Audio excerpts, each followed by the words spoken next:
Hey, everybody, welcome to the AAA episode 234. Let's go with that. 234 or 334 until I'm corrected.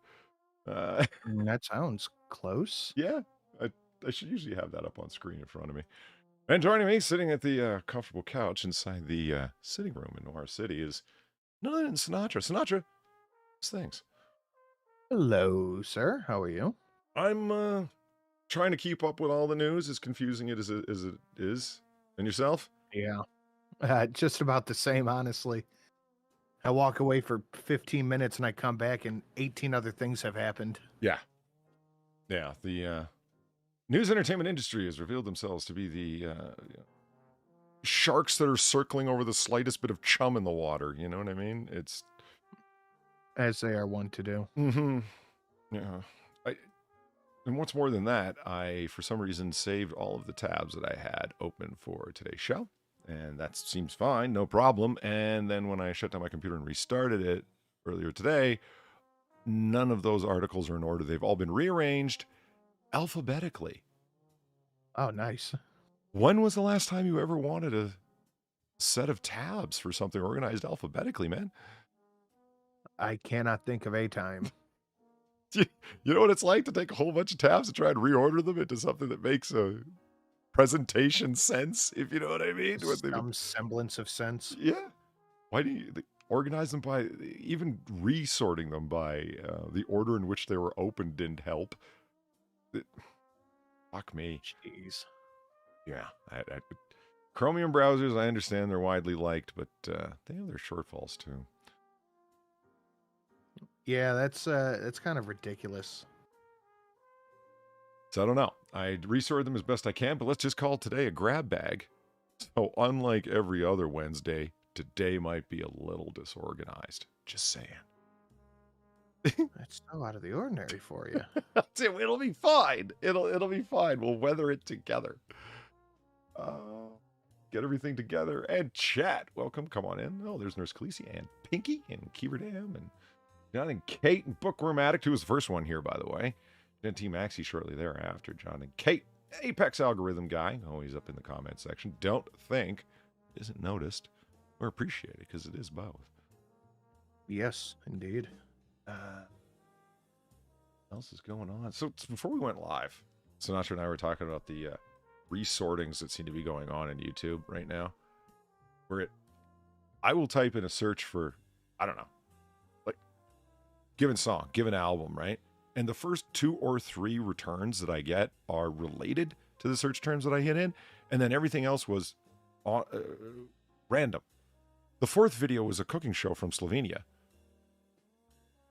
I don't know why. Yeah, and I watch cooking videos too, and I get this shit. I'm like, what? This isn't even close. I don't get what's going on with the search returns from terms that you typed in. And I really don't get what's going on in the recommends in the side, but I'm not complaining about the recommends, the auto-generated ones. Because usually if you put in a video for, I don't know, a true crime show that you watch or whatever, everything else until you scroll down 3 screens worth is all about that, from that true crime series. You know what I mean? Now, the first 1 or 2, and then everything else is a random smattering. It's like 2017 YouTube, back from the grave. Huh. Yeah. Videos that, edited videos that I did as a little one-off thing, just for my own funsies and whatnot. Sin, all of a sudden they have like 1,800, 1,900 views on them, when only, I look at its increased view rate, only a few days ago, had like 200 views. Everyone has the one option is up at like 1,900 views now. The video I made called that. Do You Want to Live? That one was at like 210 views, and now it's like shot up to 900. And this has all happened in 48 hours. Why? They rearranged something at YouTube. They're playing with their own algorithm, man, is my call. You got put in. Put on. They actually involved me in their algorithmic returns. See, peak algorithm guy, it does make a difference. It does. I can't, because they said metadata does literally nothing. So I just kind of have to assume that the comment and the engagement has to be doing something. I'd buy it, but I'd buy most of any kind of explanation as to what the hell's going on YouTube. Just any explanation, really. Yeah. It's because the planets aligned and the stars were fixed in such a way when the moon was at its brightest crescent formation. Like, whatever. Hits your eye like a big pizza pie. Yeah. Is the band even playing? Polly, I got one for you. What's that? What do you call a gender neutral lactose intolerant person? A gender. What? Non-binary.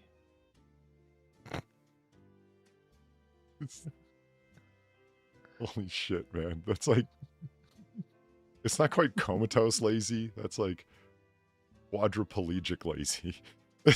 I liked it. I liked it. I got one more if you want it. Yes, in hopes that it's better than that one. Go ahead. All right, don't get those hopes up. What do you call a magic dog? A magic dog? Hocus Rufus? A labracadabrador. These are jokes for your, like, 5-year-old nephew. Like, if I was around your kids, I'd elbow them and go, you know what? You know what? Chicken butt. Just to see them laugh. You know what I mean? Oh, I love it.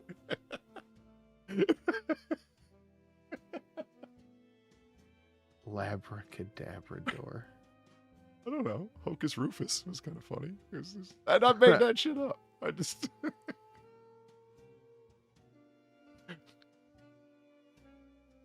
Look, non-binary's funny. I don't care whoever gets mad about it. That's hilarious. You're wrong. I have a video of... I don't want to spoil anything, so I don't even know why I'm talking about it at all. But I've got a video related to kind of the jokes you were just cracking, of somebody cracking some jokes along a similar line. You'll appreciate it when we get to it, if you haven't seen it already. And if you have, pretend if you haven't. You know, for the audience. I have one more. Oh, no. Ready? What are you? Yes. Okay, go ahead. I was out drinking at the bar. I got too drunk, so I left my car there and took the bus home. Apparently, I was too drunk to drive the bus, too. Okay, I like that one. I'll go with that. And they can't all be zingers. They can't all be car crashes either. And none of those were. No, I like the last one. You ended on a high note. That's George Costanza's showmanship. It's just like, stop there. You've gotten the success. I've peaked. Why would a vegan dragon starve? I don't know. We'll have to wait for, I don't know. Carousel just wrote it in chat. The delay in chat doesn't work for like fast drop one-liners. Have you noticed that? I have.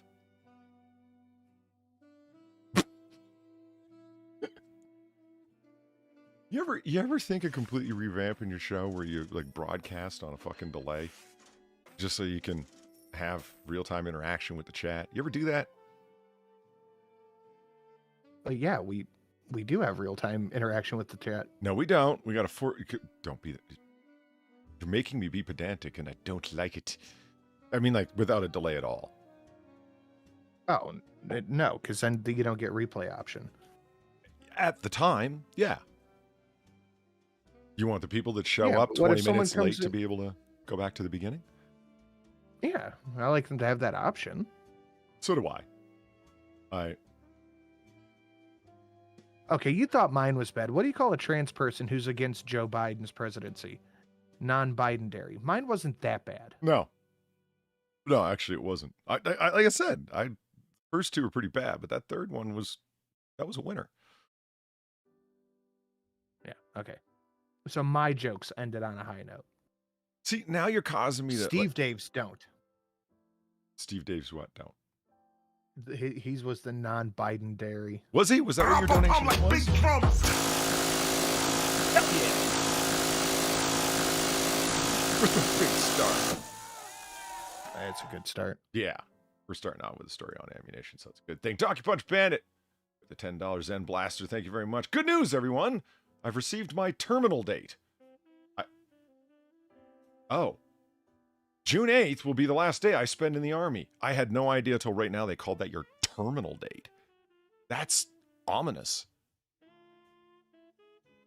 That is pretty ominous. But it sounds like the date they expect you to, Keel over. shuffle off in the hospital, Well, let's hear it for Donkey Punch Bandit. He wanted out. He's getting out. June 8th. Hell yeah.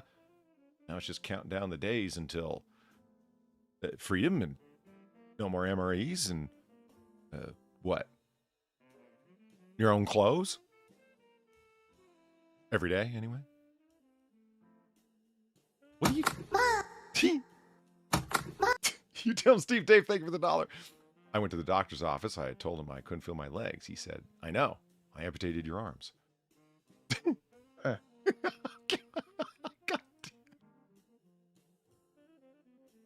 That one wasn't bad. It wasn't bad at all. That was worth more than $1, actually. Yeah, it was worth at least $1.50. Steve Dave's was worth like 50 cents. Holy fuck.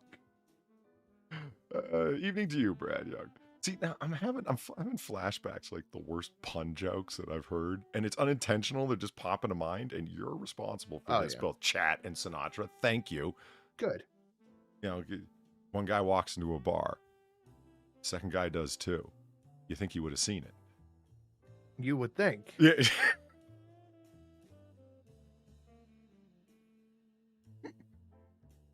The one about the piece of string in a bar? Was he tied in knots? Close, sort of. Piece of strings in a bar. Bartender says, hey, we don't serve your kind here, get out. So he ties himself in a knot and frays up his hair so he can be disguised, goes back in. He orders a drink, and the bartender says, hey, aren't you the piece of string that was just in here? And he says, no, I'm afraid not. All right. That one's good. And I'm jumping out ahead, and here he is right now. This is why I'm putting in the shut up drunkle button for Friday. God damn it! Why is there a shut up drunkle button?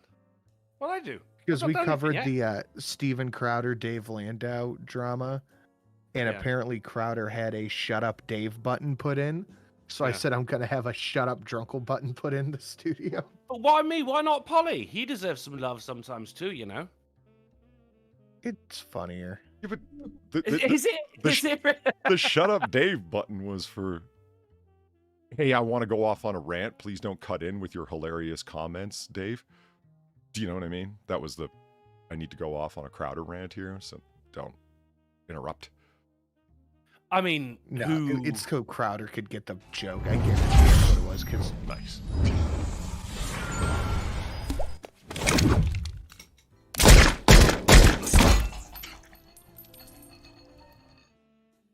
Love it. Bestonia. A little piano at the end. What's that? A little piano at the end. Yeah, so everything is returned to normal. Yeah.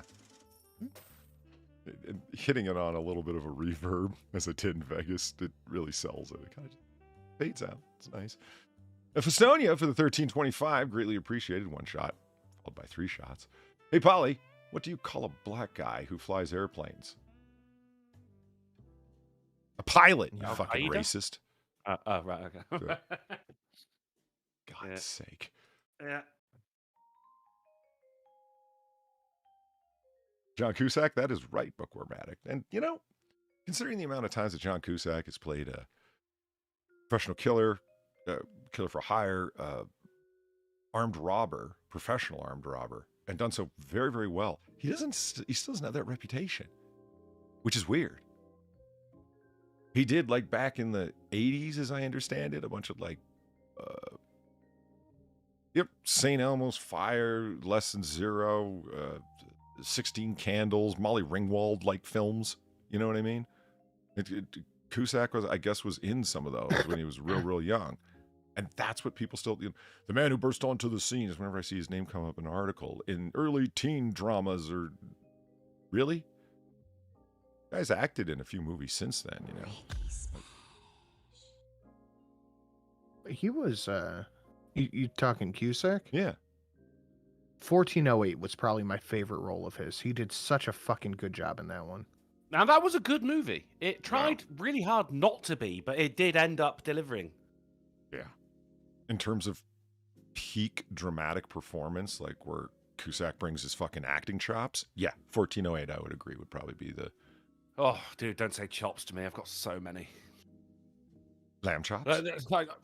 No, pork. Oh. Like, I texted Andrew and said, I'm going to be late. I'm going to be 10, 15 minutes late because I got to go pick up half a pig. It's off of Steve Prawn. He gets a load of fucking meat cheap because, he's got a Chinese takeaway. He goes, I get potberry, which of course is him saying pork belly. I was like, yeah, brilliant. So that's what I did last time. You saw the photo. And it was huge. But all the time he's going, I get you potberry, I get you pork loyal. I go, pork loyal? What's pork loyal? Is he saying royal? I don't know what it is. So I ordered one just to find out. It was pork loin. And it's the heaviest thing I've ever fucking lifted. It's just, when I came in, I had to cut it in half just so it would fit in my fridge. How do you get, it's like pork royal because it's like really special because it's the loin? He just can't say loin because he's Chinesey. Okay. Loin, okay, I get. Royal from loin? That's a reach. Yeah. Well, that's what I ordered it just to find out what he was saying. And it was worth it. I'll say this, Drunkle. Go on. Why would you say my name with such venom? Because I think you're going to take opposition and possibly even be surprised, nay, shocked at what I'm about to say. Okay. All right. I've never had a good pork chop in my life to the point where I don't think the cut's particularly good at all. Is it the cut or the way it's cooked? Now, that's a good question. It is I am of the opinion, without proof, this is my guesswork, that it was the cooking, but it has been done so bad, so often, for so long, that I've arrived at the opinion the cut is fucked. Why, though? It's just like... Don't blame the animal, blame the chef. Well, what I mean is, like, there are inferior and superior cuts. You'd have to expect, like, of course, a tenderloin cut is going to be better off of a cow than a random piece of cow ass, like the rump roast, like just a slice off the rump roast or whatever. Why are you guys always chatting shit about rumps? What is a particularly It's literally made of ass. What's the toughest cut on a cow? Chuck? Face. I think it's the roast, like the roast chuck or whatever, the roasting beef. The shoulder, right? The ground chuck part? Mm-hmm. Yeah. That's why I thought they bothered to ground it, because fuck it, we might as well tenderize it through something that pulverizes it. I had assumed. Drunkle? You're probably right on that one. What is the toughest part of a cow? Hoof. What is the toughest meat on a cow? Stomach? Some meat. Yeah, awfully good. But also, okay, all right. Well done. Grass ain't easy to digest. That's why the stomach has 4 chambers. It's a very, very tough bit of bovine ordnance. Yeah. I'm talking of the stomach as if it's a weapon, which of course it is. Alan threw $3 for the Ricky Spanish. He said, "You're the best, uncle." Or was it "You are the best, uncle"? Or "You're the best, uncle"? Either way, I'm grateful. Thank you, Alan. Very nice. A comma makes all the Fostonia, difference. drop me a DM real quick if you're out there. Sonia is out there. Right there. Brisket, Right apparently, there. is the... is that why briskets need to be slow cooked? Like slow roasted for so long? Could be. I don't know. I've never gone for the brisket. Bit of skirt. Like a bit of skirt. Somebody said flank. I could believe that. That's probably... I figure that's why they cut them so damn thin. Flank steaks. You know what I mean? They're meant as minute steaks. Yeah. Seems... Yeah, like a braising steak. Yeah. Yeah. Have you ever had ossobuco, Drunkle? Was that my name at the end, or was that just a continuation of the title, El Sabuco Drunkle? It is now. You El Sabuco Drunkle. I mean, you got. It sounds Japanese and Spanish at the same time. How are you doing that? It's actually Italian. See, it makes you a pan-European man of the world. Like when you go undercover out on, like, your secret missions. Yeah. I am El Sabuco Drunkle. Is he Spanish? Is he Japanese? No, he's Italian. That's right. See what I mean? It becomes pan-Euro, and so you're a citizen of the world at that point. It's just the arch nemesis of Maine's Silver Ball. Have you ever had the dish Osabuco, drunkle, ? No, I've never even heard those words put together before, or alone. Sin, Sabuco sounds like a rice-based wine. A what wine? A rice-based wine. Why do you keep saying Asian? Why does it sound even remotely anything Sabuco. Asian? Well, when you say it like that, but like... Yeah, see, well, I guess anything sounds Asian when you say it that. like Well, yeah. Lollipop. Like it, yeah. Hurry up!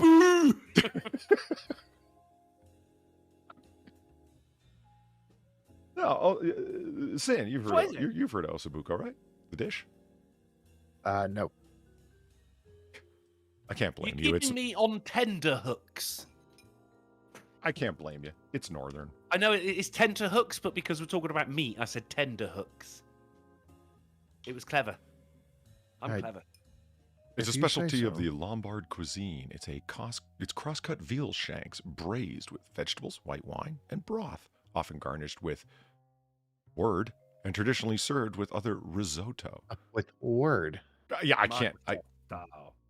Gremolata? So it's a stew? Yeah, of a sort. Yes, sir, it is. All right. So it's really non-northern. That's why I actually like it. Northern's usually the pomodoro isn't as common. It's not really tomato as much as anything southern would be. And it's not. They only use the finest cuts up north. Let them scumbags down south use the weaker cuts. Right? This is impossible.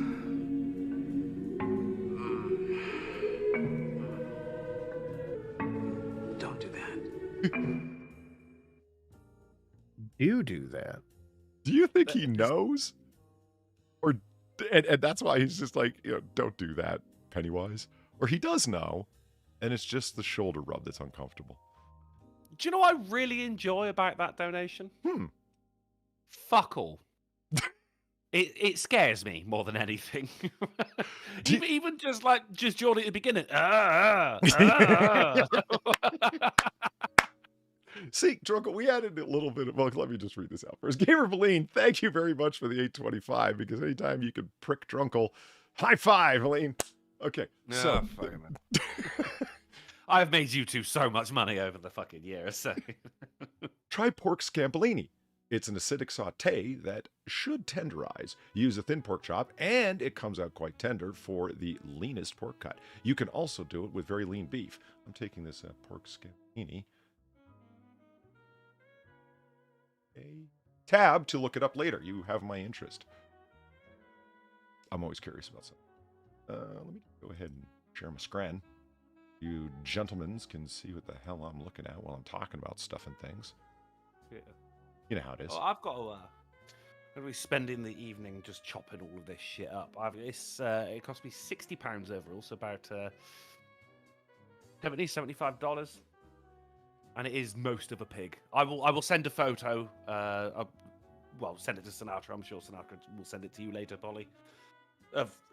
It's just a lot of fucking pork, and it looks delicious, but it's very, very heavy. Huh. How do you write women so well? I think of a man, and I take away reason and accountability. What sells it is the look on her face at the end. You tell Steve Dave, thank you for the 350. That Pennywise Rubdown needed some reason and accountability. What the holy fuck was that, Polly?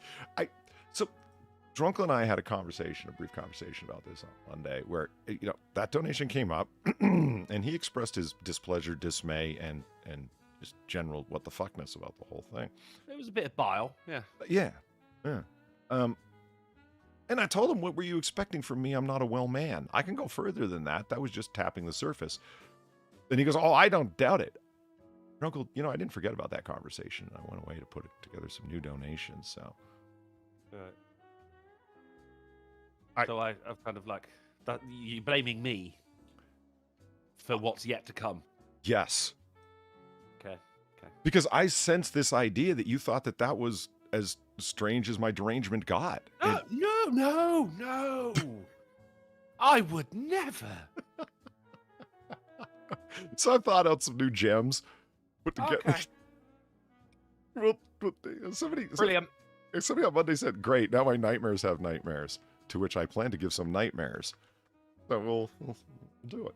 It'll be fun. So here's the Osabuco. The last time we talk when we're not on air, man. All right, we'll see you later, everyone. Have a good night. And then Drunkle. That's it. He's gone. I'm out. He's gone. Is he? Did he already leave, Sin? Yeah. He wasn't kidding. John boy, if I had to guess, I'd say Communist China. Are we gonna die here? Darn fucking tootin'.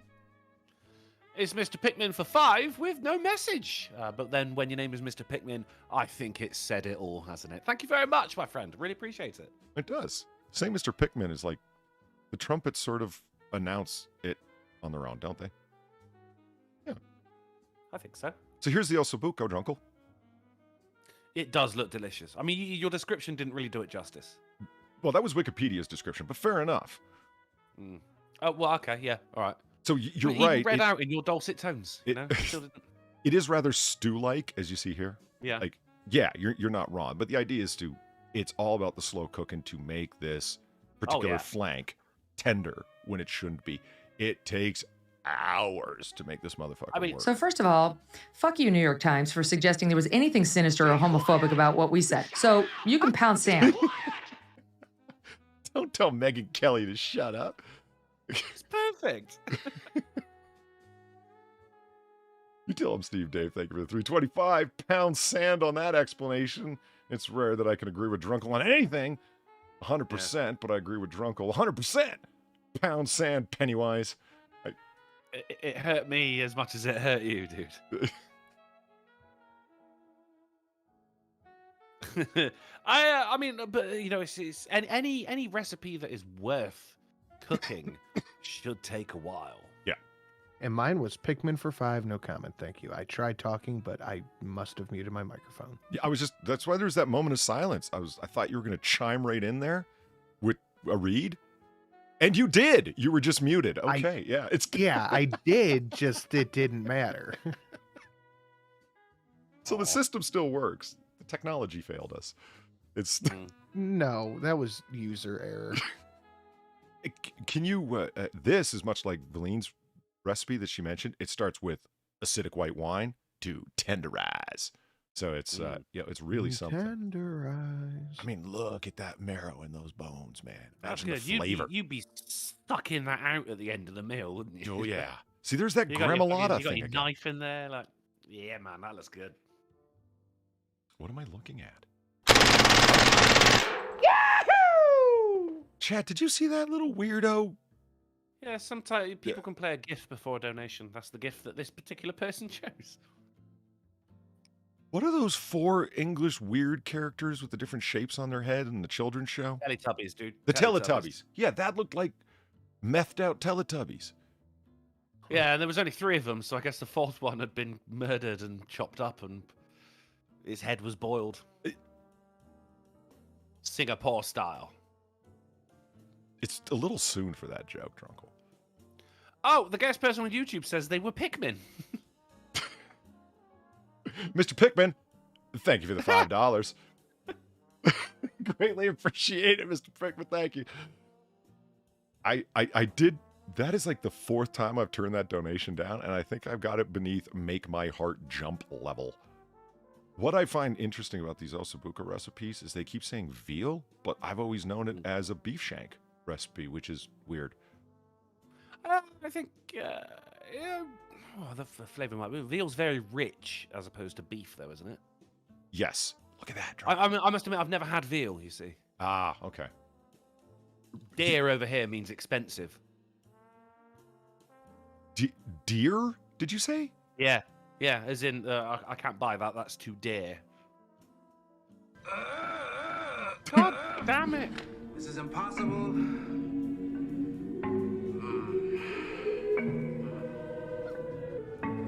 Don't do that. Tell me the eerie, echoey steel drums don't sell it. They definitely do something to it. I ain't buying it. It's on sale, but don't expect anyone to take one. It's too dear.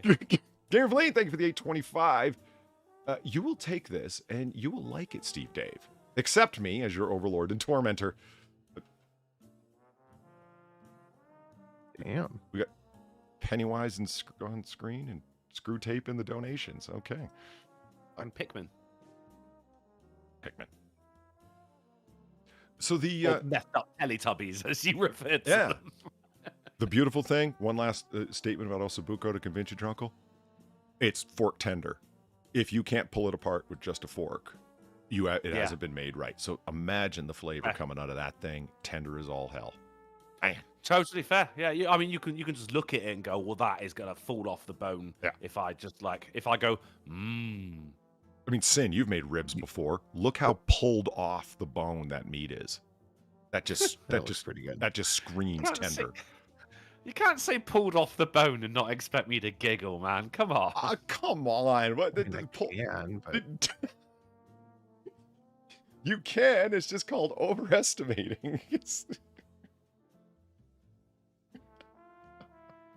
You said deer. Veal's not deer. What is it? Veal? Baby cow. See, our cows just, they're born fully formed. Which is really weird to watch on the farm, let me tell you. Full-size cow giving birth to a full-size cow? That'll change your perspective on life. It's more like the cow just sheds its skin. It would really look like that. The cow is molting. No, it's giving birth. Quick, pick up its skin before the crows come. It's free leather.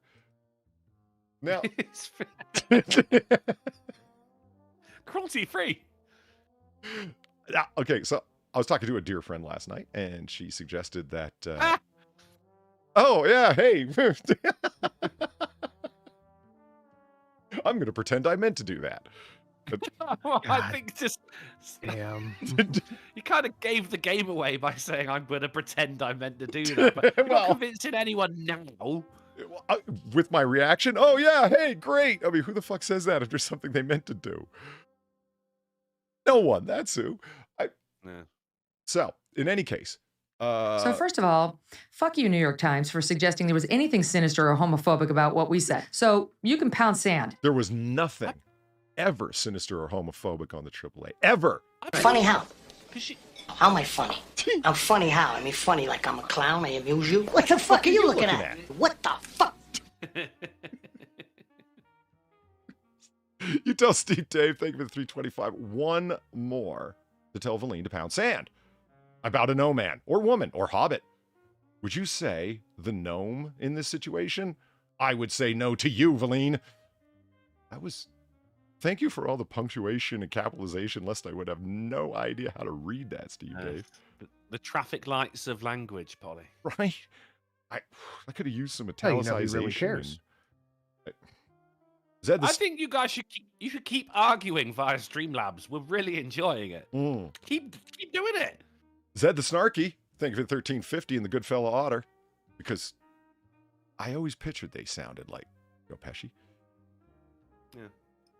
That's why I found that video that Far made of the otters in the zoo. They were all swimming in a circle endlessly, and they all sounded like me. Are you saying you sound like Joe Pesci? These otters didn't sound like Joe Pesci, so that's why I immediately rejected it. But it got weird after a while, because as they swim closer to the camera, you can hear their voice get louder. And then as they swim away, because they're swimming in this continuous circle. So Far went through the trouble to edit this video together with the panning effect and the volume raising and lowering. And all of the otters sound like a rambling Polly. Why were they swimming in a circle? Were they summoning something? No, they're just otters. Yeah. No, actually, fair. Yeah. They swim in circles. They juggle rocks. They're otters. They do that. They love a rock, don't they? They do. Rocks, It's a really small easy gemstones. Christmas in the Polly house. Yeah, marbles, a bag of marbles. Oh, I'm happy all day. It's just.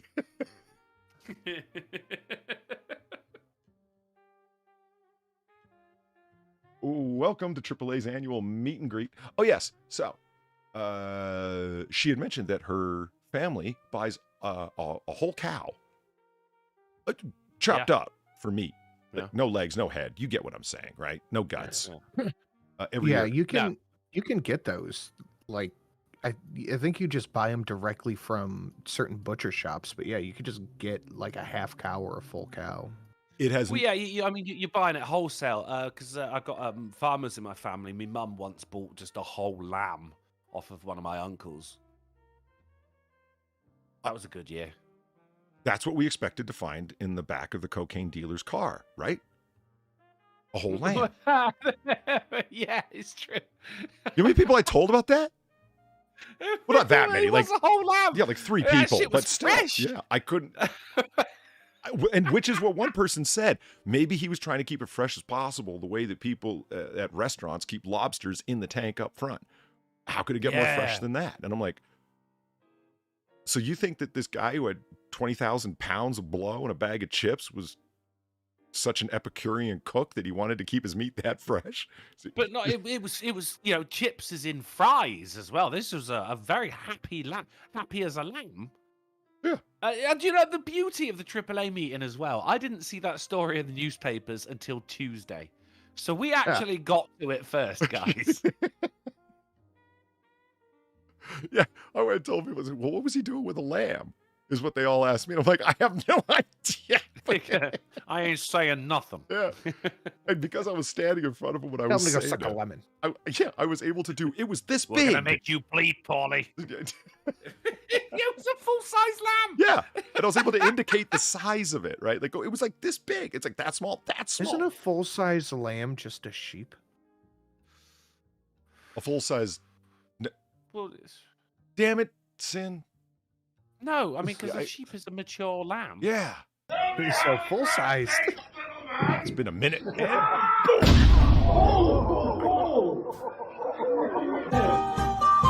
was me talking to the IRS recently. I heard them say something, and then I started to talk, and all of a sudden, boom! I saw the sky.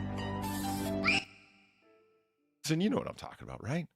I don't even want to talk about it. You're having a conversation with the tax dudes, whether it be the person who's doing your taxes or the IRS themselves, and they say something, and you Don't call them people.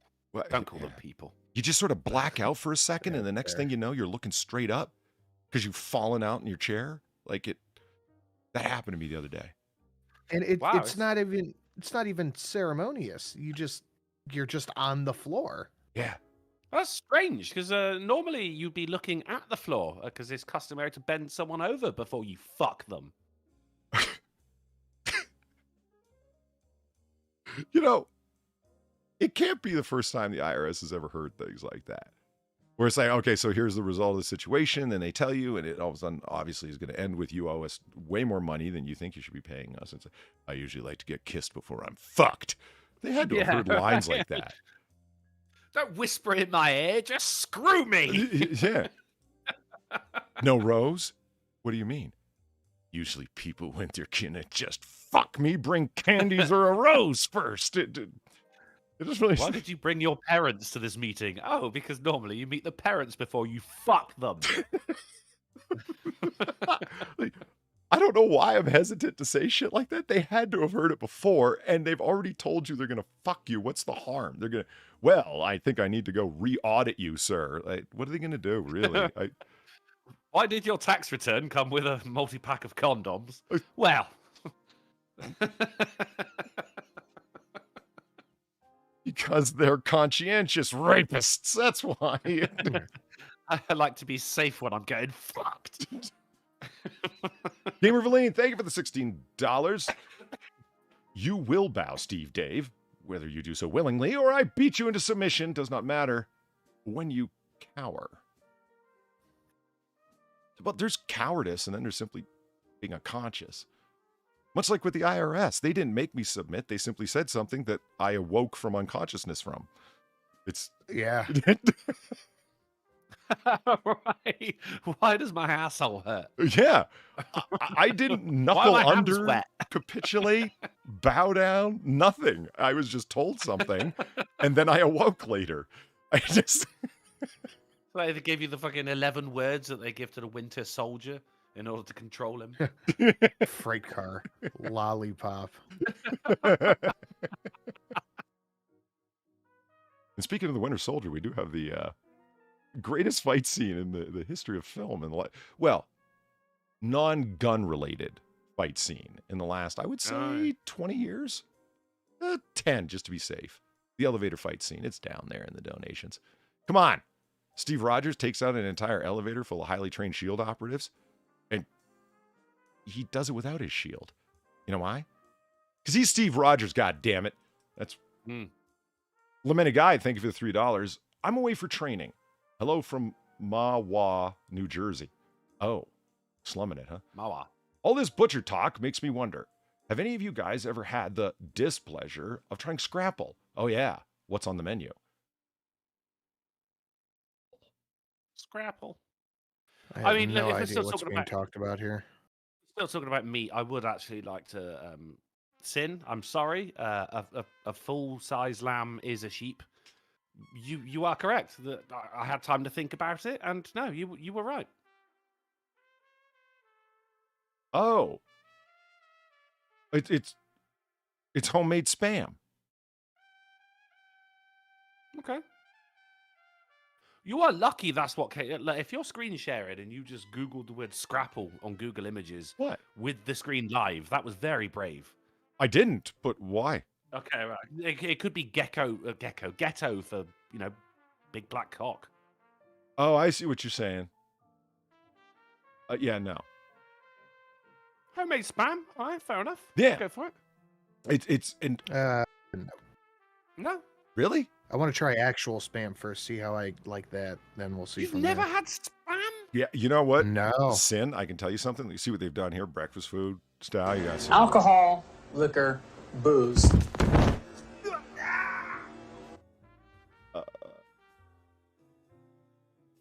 on just a second. Give it a second. They've been laughing since I can remember, but they're not gonna laugh anymore. I showed that clip with no context to an IRL friend of mine that has no idea about streaming or anything. I said, here, watch this. No. Yeah. No, he said. Not after last time, Mr. Dubbenstein. The response I got was, with the recent mass shootings, that's not funny. I said, are you sure it doesn't make it funnier? I think it does. I was judged after saying that. But it's good to put a positive spin on mass shootings sometimes, They're taken too seriously. I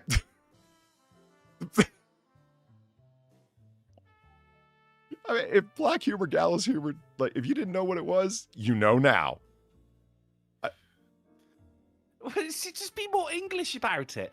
It was within, I think the record that I've seen was 7 minutes after a fucking big disaster where lots of people died that I heard someone tell a fucking brilliant joke. That's just what we do. It helps us cope. It's the coping mechanism, really. The British are a fascinating folk. They repress everything. Species. No, they repress everything classically. Little bastard got what's coming to him. So, therefore, what bubbles up around the surface, because it, is just going to rise to the top eventually, is always interesting.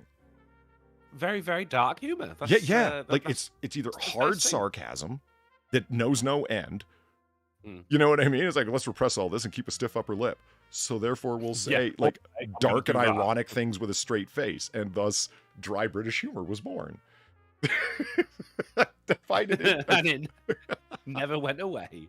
But, you know, you're right. That is, I mean, that is the coping method. Well, look, we've all got to cope in some way, and you know, some people do thoughts and prayers, and some people do fucking jokes and one-liners. Yeah. The next 6 minutes. Hey, Six. Thank you for the $2.42. Bruh, you never write. You never call. Thought we was homies, bro. Anyways, hope you've been well. Weird weather lately. Anyway. Yeah. Yeah. Looks like more stormy weather ahead. Oh, well. Anyhow, take it easy, man. No, I've been good. Anyway. Yeah, anyways, moving on. You did. Shit. You know. That was quick. I made... It's so abrupt. Right? Yeah, so I think you already had one in the chamber, mate. No one moves on that quickly. Yeah. I mean, he's got other homies to talk to, clearly, because he moved on some fast from me. But I made the mistake one time of screen sharing my Discord. The actual screen of Discord, the interface, Ed Farr saw it. The next 15 or 20 minutes she was aghast. Aghast. You know, gobsmacked. And what I'm referencing is the badges, the notification badges, where it's like, there's a server that you're a member of that has 131 notifications and you just haven't cleared it yet. I'm like, well, no. Like, if everything has a notification badge on it, you kind of, you know, don't see it anymore. But you've got you've got so many DMs you haven't replied to. She couldn't understand it, couldn't believe it, ended up accusing me of living in, quote, digital filth. I've got Sinatra Live has got 1K plus. It doesn't even give me the number anymore. It just says 1K plus. I'm glad it's not just me. I'm so glad it's not just me. No, I every time somebody like mentions me, I can't fight. Like, I don't know. It's just not happening. And I have tried doing the thing. They're like, you got to mute the certain things because people, not just me that will be mentioned in certain servers, but the everyone or the at all or whatever. And it's like, I've tried suppressing that and it doesn't work, man. I still get hit up with notification deals. I just muted Discord. It was a lot easier. But then I end up missing. I muted the whole thing like on my phone, and I end up missing people's DMs. And like, I DM'd you 2 weeks ago. It's like, you did? And I'll go like scroll through my DMs, like 4 or 5 people down. I was like, oh shit, they did. Now I look like an ignorant asshole. Luckily, you wear it well. Hey. I do rock with a certain swagger of ignorant asshole. It works. But yeah, it's like I have most turned off entirely, but a couple of servers I have turned on for at mentions, but that's it. See, that it more or less ended up working for me on desktop, but on mobile, no, everything's gone to hell because I want the DM notifications on my phone, and I've somehow screwed it up for a good while now. I haven't been getting any Discord notifications about DMs. I want those. And it's kind of obnoxious. So if you send me a DM and I haven't responded to it, Yahoo! That's the real Zen splitter right there. God. Yeah, so if you send me a DM and I haven't responded, well, you haven't been ignored. It's a digital problem. I should really just scroll through and say, did I reply to this? No? Okay, well, I'm going to do so now. Okay, let me read these off real quick. You tell him, Steve Dave, thank you for the 1075, and, ain't laughing no more. She has tried since I can remember. Beline's not gonna laugh anymore. I don't know how I feel about my donations being used as like direct threats of violence.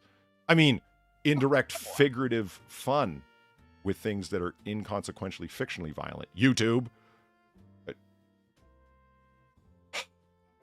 Metalhead Ted, thank you for the $1. En route home now from a double bill of Alien and Aliens Special Edition. Big screen goodness. How are you, chaps? Nice. That's actually pretty cool.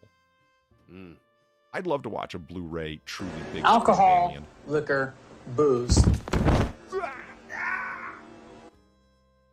I don't think I've ever been able to enjoy Alien on a screen any bigger than a computer monitor that I can recall.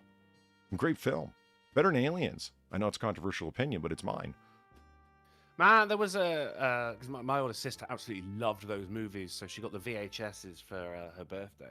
I can't remember which one it was, but I think it was like just before someone got punched in the face.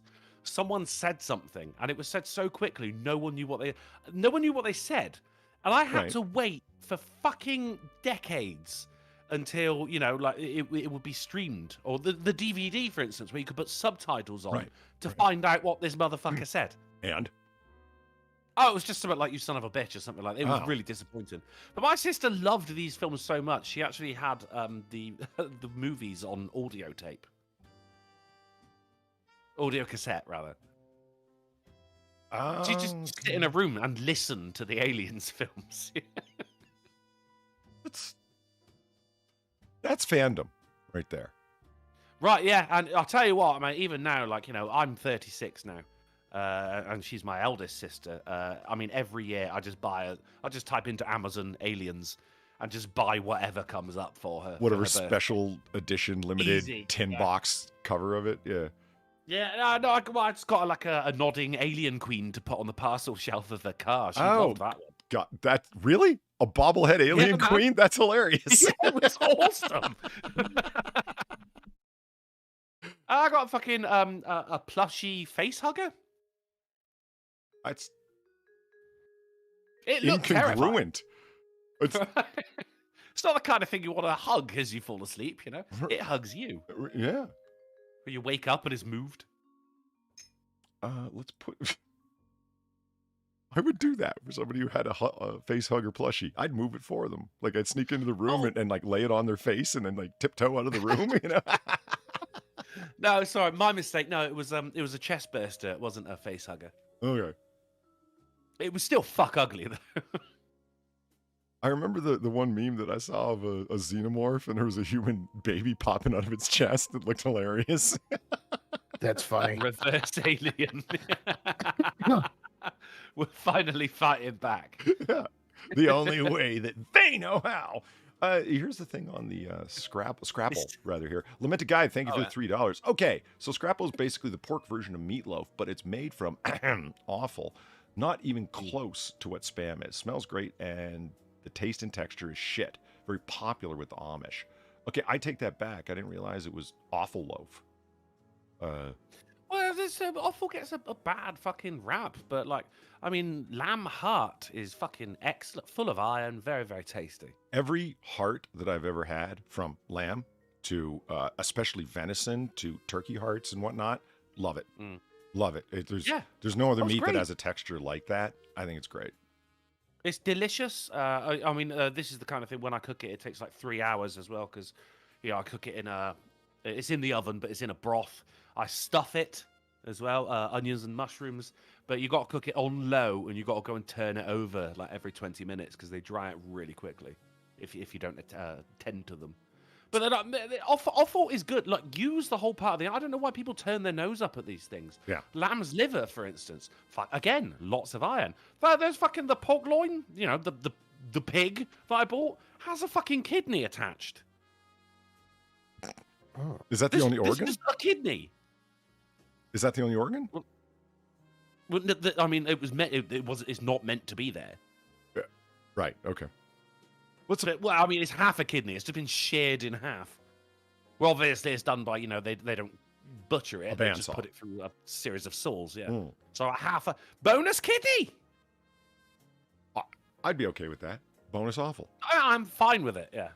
I'm going to make a sauce. There's not every piece of organ meat that I'd go for, but yeah, there's lots of great awful, no question. Now, Sin, yeah, you're talking about not having Spam. I suggest you get yourself a can of Spam and do it like breakfast food like this guy did. Basically make hash. Cube it up, fry it, mix it with some potatoes, some diced up potatoes. Fantastic. Mixed with scrambled egg. Sounds fantastic. Good. It's don't let people talk trash about the Spam, man. If you fry it up as a breakfast food, it's unbelievably good. Mm-hmm. And the Spam sushi is weirdly good too, unexpectedly. Whoa. Spooshy? Not when you use that name. Spooshy. It's made it sound dirty. See, there it is. Spam sushi. So it's just That's fine. Yeah, a roll, rice, piece of Spam in the middle, and you go ahead and you dip it in and it's got wasabi in there, and you go ahead and dip it in your soy sauce, maybe with some extra wasabi. Fantastic. So down with that. Yeah. That's great. Like, even just having, you know, like a little lunchbox, just every now and again, you just eat a roll of spooshy as a snack. Don't call it that. It's got, mate, it's canon now. Just you might as well call it Spunk Log. Like, why not? Just a couple of sickos, man. I'm straight with a couple of sickos. We're Hey, reserving the I don't name make Spunk Log. rules. I just enforce them, and also make them. And you make them. This is what's huge in the other Hawaii. one? The because that's got the nori on the outside. Where there's one just above it that's got a band of nori. Oh yeah, I mean the one next That's to a it. Right. spooshy bed with sheets that don't fit properly. Ooh, they've made a nice little pyramid. That is little fucking spam futons. yeah, and I refuse to believe that this bed, this futon of rice that they've made, right, isn't a particular device just to put. I mean, it is the exact shape of the spam side cut out of the You say that's oblong like a can. spam stencil. Yes, it is specifically for stencil. making the spooshy. That's what I'm saying. Yeah. I would rather have You can't this buy version these on of the it. shop.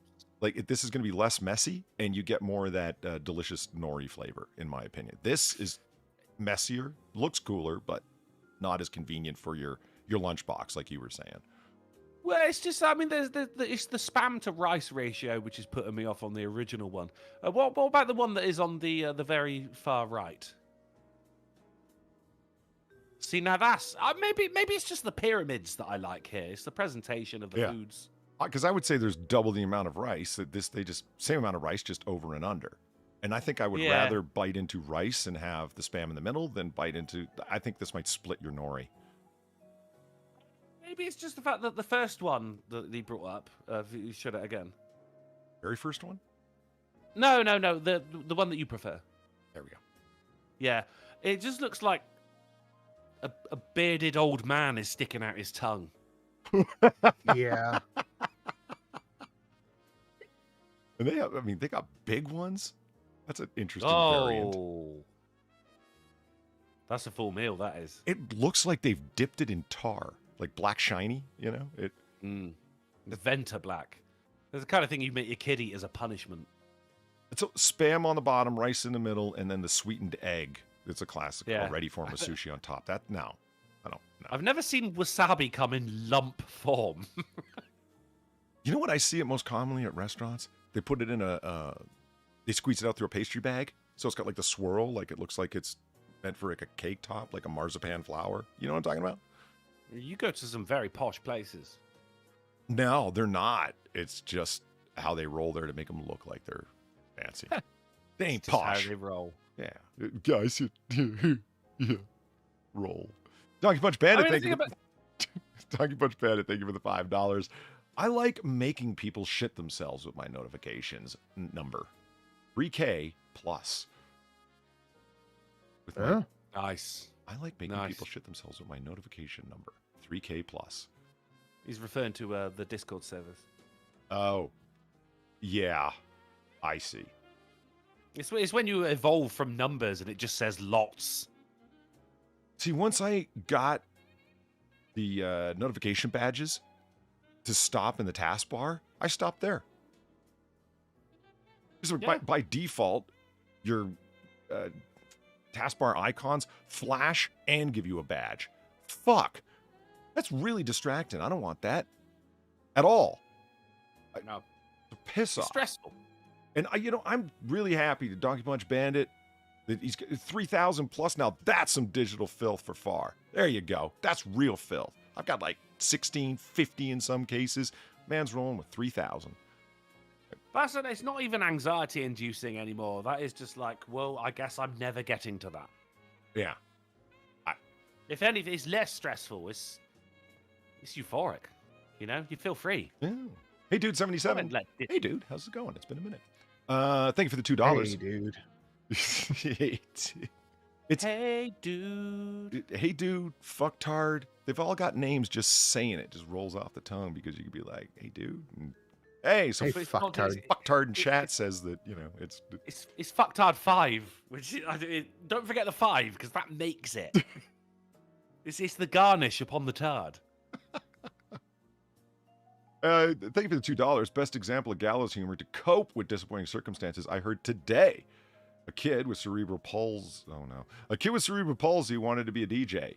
the use of the name DJ Cripple. I mean, hey, it gets you clicks, doesn't it? It would. It would. I mean, what's his name? Crip Daddy? Can't remember that guy online's name. He's a shit poster. He's pretty handicapped. He goes by Crip Daddy. Yeah, I know you're talking about. Donovan, I think's his name. You could convince me that's true because I can't remember it all. Do you have any idea how many times I start stories that rely on the person being known who it is and I cannot remember? I do it all the time. You know, the guy with the shirt and the place. You know. We know. 3-4 times? A lot. Yeah. It's... You know that film has got fucking credits at the end? All the time, Polly. You know, you say that, but I've been watching a bunch of old films recently. They ran the credits before the film, and it's very refreshing for the film to say the end, and the film ends. Yeah. Yeah, you get the little, like, pre-show credits. Yeah. The entirety of the credits has got, like, some bitch driving along a mountain path. Yes. It's like 5 minutes worth of credits. And, yeah, no, you're right. It says the end and it ends. But what you're saying is modern Hollywood has been lying to us. Well, yeah, and they're listing off people that ain't got shit to do with shit. That's the rise of fucking unions, where it's like, oh, the second best boy gaffer's assistant has to be listed, you know? Fuck is a best boy? I know what a gaffer is. Me? I looked it up once. Oh, Sinatra. Yeah, Sinatra's best boy. Yeah, fair enough. And Best Boy has to go find some tissues. I'll be right back. All right. And bless you, Sam. All Yes, this talk indeed. of spam has made him horny. Now, patio furniture's out. Okay, lunch break is over. Well, I'm glad you were able to join us until now, Patty. There's a reason spam is named after spam. Yeah, there was the rumor was it meant specially processed American meat. That's not true. Isn't it just like a play on ham? You don't play on ham. One could. I don't know. I mean, if only we were sat at, a fountain of knowledge of all the world's information. So I was talking to somebody about beef broth, right? Okay, so you can create... Okay. I'm in. Go on. Yeah. Well, you know how to get my attention, don't you? You can create a seafood stock, right? Totally... Oh, it's spiced ham, by the way. Oh, is it? Okay, spiced ham, spam, yeah. But it is a play on ham, motherfucker. Yeah, but did then somebody also say it wasn't? Spooshy is a play on spam sushi, but you had a problem with that. Splooshy, sir. Oh, you went for splooshy. Yeah. Where does the L come from? There's no L in spam or in sushi. Yeah, the spiced It's a ham is a conjunction. shoulder pork ham, according to Joshua Montgomery, but Darth Mando thinks it's spiced ham as well. And Jim Beam's in there. Yeah, with he's spiced out. ham. Apparently, everyone knew it was spiced ham but me. I just thought it was like ham. I didn't know that. I just assumed shitty ham. That's sham, surely. Yeah, No, it's- I looked it up. But I mean, Polly, beef broth me up, Daddy. So I thought so. You can do. Real quick before we get onto this tangent, I sent you a message. I got a heart out at about 7:45-ish. Okay.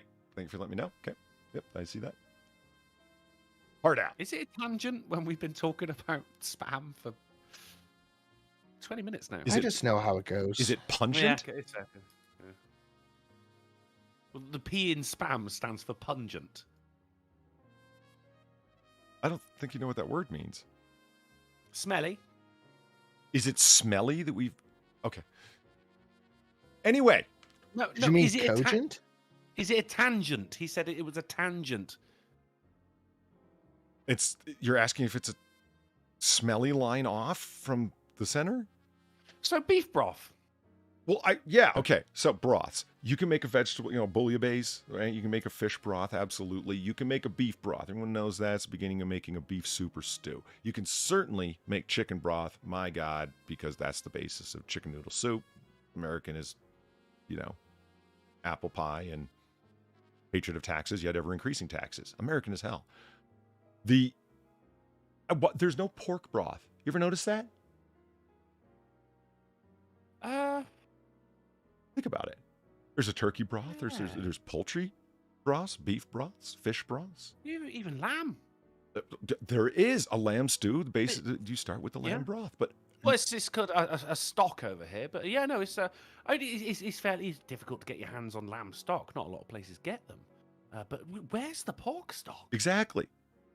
We know where the beef is. No one's saying where's the beef. Not anymore. What? Where's the pork? Yeah, not for a good 40 years at this point, even. But I'm not sure if I want it. See, I just thought about that right now. It's like, where's the pork broth? Nowhere, thankfully. Yeah, there's a reason that it's not a thing, I'm sure. Imagine taking a bunch of pork bones and shoulders and whatnot, leftover pork fat and shit, and throwing that in a pot with some water and boiling the shit out of it. There's a reason, like you said, that's not a thing. Ugh. I've done it. It stank. It was horrible. Yeah, does it just smell like you're trying to render fat and create pig leather? My entire It's gotta fat be felt rough. like it was. The air was thick. It felt like I was walking through soup. Because I'll use, whenever I get a joint of anything, I'll always use the bone to make a stock. And if I don't use it right away, then I'll freeze it. But I will always end up, and then you make a soup or a stew or whatever out of that. But with pork, it just does not work. It comes out grey and horrible. Okay. Drunko said, well, a stock over here. And I was going to say, and a stock over here, too. It's definitely called a stock over here, Oh, too. is it? Yeah, We're and talking a about broth. things, are we? But then somebody asked the sharp question, Josh Montgomery, is there a difference between a broth and a stock? I'm going to say yes, and I have no idea what it is. But I'm willing to bet there probably is a fucking difference right there. A stock has been more filtered? More let settle? It's clearer? To the Google machine, what is the difference between not race and ethnicity? Oh, thank you. Oh, Broth Google and does stock. know you. A stock is generally made from bones. Broth is made from flesh. So it's a small difference, but a difference. That is a difference. It's just the ingredient. And So what about both then? Because I mean, very often I'll be like, I've still got a load of meat left on the bone, but not enough to make a meal out of. So I'll fucking make a broth and a stock. What am I making? A brock? A sloth? Advocates makes a good point. The ham bone for stock. Now that I have seen for split pea soup and whatnot, the ham bone in there. Yeah, okay, there we go. Oh, yeah. But I don't think you can be at the store and find a can of pork stock. That's not a thing. I think it probably jellifies. Well, I mean, yeah. Like, you're not going to find a liquid pork stock because it jellifies. Well, it could be like, cranberry jelly. You just kind of like let it turn it upside down and it just plops into the pot and then liquefies upon heating. Dinner is served. Oh, what a good first date. Just another guy points out the reality of the situation, near 90 minutes already, and no news. It's like the guy who runs Noir Bars running the stream today or something. This is the news. You're not wrong, just some guy. You're not wrong. There's a reason we run 5 hours. Than the news. You've come on to the meat podcast, Off the Bone. I could dig it. No, you know what? I got Drunkle. It's not often I say this, but I think I got a better one. The meat pod, the stock broth podcast. No bones about it.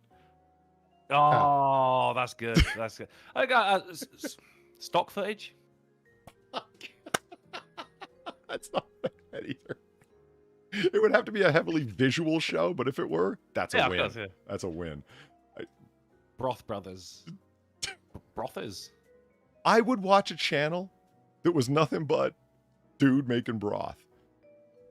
I would. I'd want at least 2 of them. Because you want the banter as well. And they'd have to be related. I don't know why.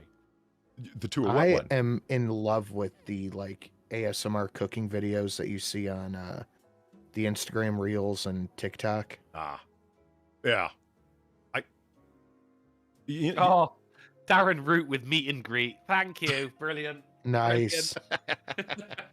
Because there are stock talk. Oh man, that's good. Taking stock. Fucking brilliant. Apparently, we don't need to pick any one of these. They're just the titles that seem to go on forever for the videos for the stock channel we should absolutely make. Jesus Christ, that's brilliant. It's just the names of the episodes. Yes, exactly. I like Sid, like you, I watch a lot of different cooking channels, and I like the further out ones as opposed to the celebrity chef ones. You know what I mean? I like the person in their kitchen that really knows what they're doing, but they don't have that celebrity status, and they don't own a restaurant. Do you know what I mean? They just really know what they're doing. Yeah. Those are my favorite ones that I dig. A number of them are Italian, but what's that? We've been getting those meal boxes, you know what I'm talking about? Like the HelloFresh. It's like HelloFresh, but not HelloFresh. I forget what it's called. But we got one last night that I don't think Shelly either cooked right or something in it just didn't agree with me because I have been embattled all day on and off. Embattled. Good luck. That is the word you chose right there elicited immediate sympathy from me then, Sid. You know what I'm talking about. I do. I subscribe to 2 saucier channels. It's all that happens there. They just make sauces. Reductions, deglazings, you name it. So, I bring that up because, yeah, I absolutely believe a stock and broth channel would be a big win. It's like, oh, here's this thing that we cooked, and now we're going to take the leftovers or the unused portions, and we're going to make a stock. And then what Jake hate stock broth stock in 2 smoking barrels. That's fat. Yeah. Look, that's brilliant. If you bring in smoking into the fold as well, fucking fantastic. I love all of these. I'm going to have to go back and make a list. Taking stock and taken to the stocks. On it goes. I love it. They're saucy. Okay. We marrow men? Nah, never mind. You know what? Most people don't realize that a stock reduced to half its size automatically becomes a marinade. Think about it. Well, tell that to Bud Light. Oh, yeah. Stocks went down. Yeah. Oh, that tough fox. Yeah. Well, you know what? Yeah. I followed that.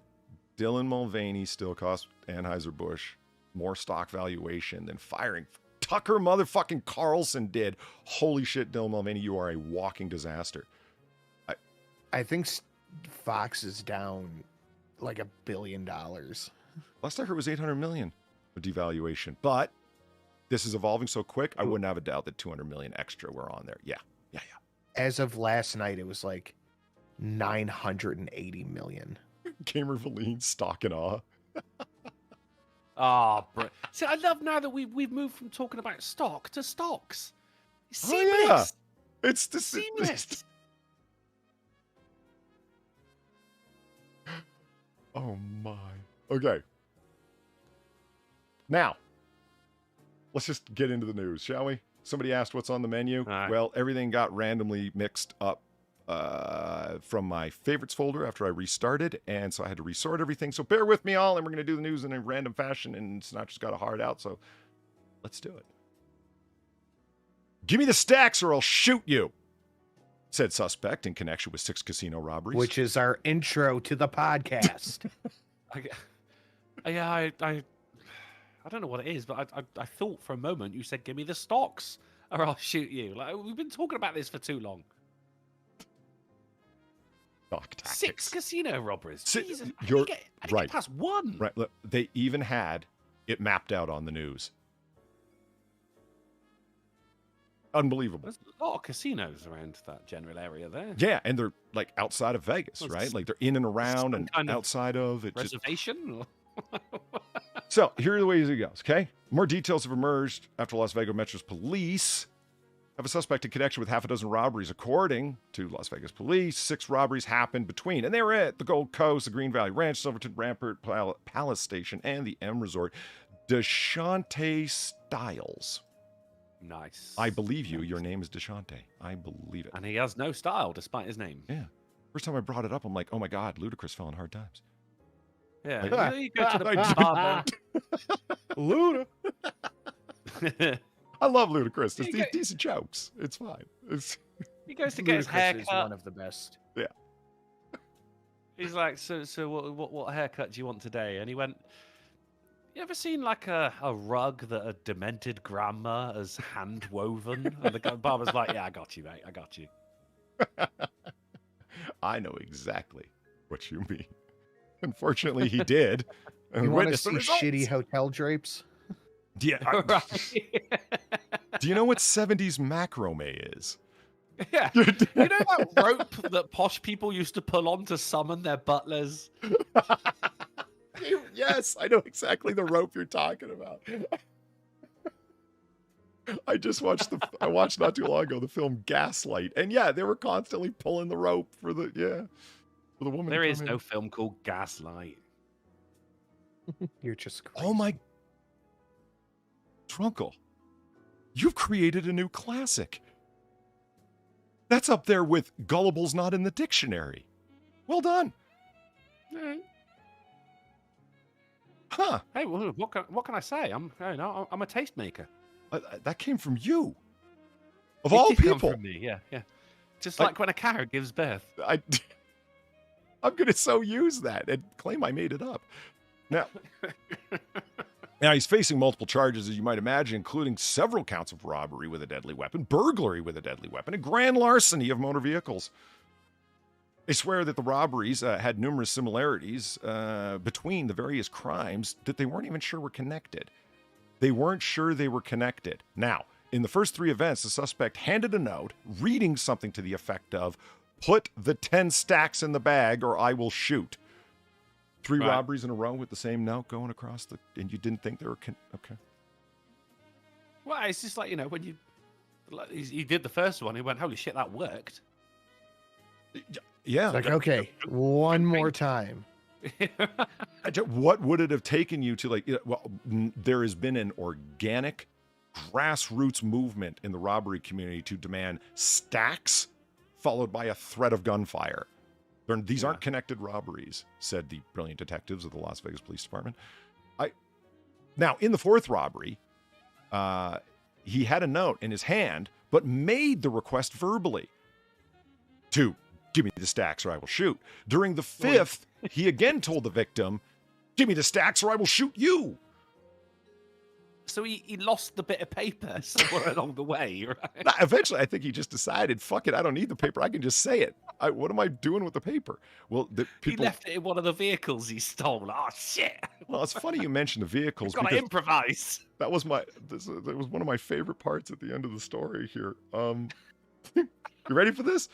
Police said the suspect was known to steal a vehicle prior to committing the robbery at a casino cage. These were always at the cages inside the casino, and he would run to the getaway vehicle. During the 3rd robbery, however, he waited at the Caesars Palace Valet before taking a taxi to the Silverton Casino. The cab waited outside while he went in, allegedly committed the robbery, and had the taxi drive him away.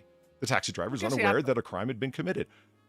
Dude, you took a cab to a casino, Vegas, armed robbery? Well, he had the money. What do you take, you elitist? And he got away with it. The cab drove him away, and they had no idea who DeShante was. That's amazing. We know now. Well, you said the cab driver didn't know it was a part of a robbery. Look, I've never driven a cab before, but if I did, and someone just drive me to the casino, keep the engine running, I'll be back out real quick. I'm assuming he's robbing the place.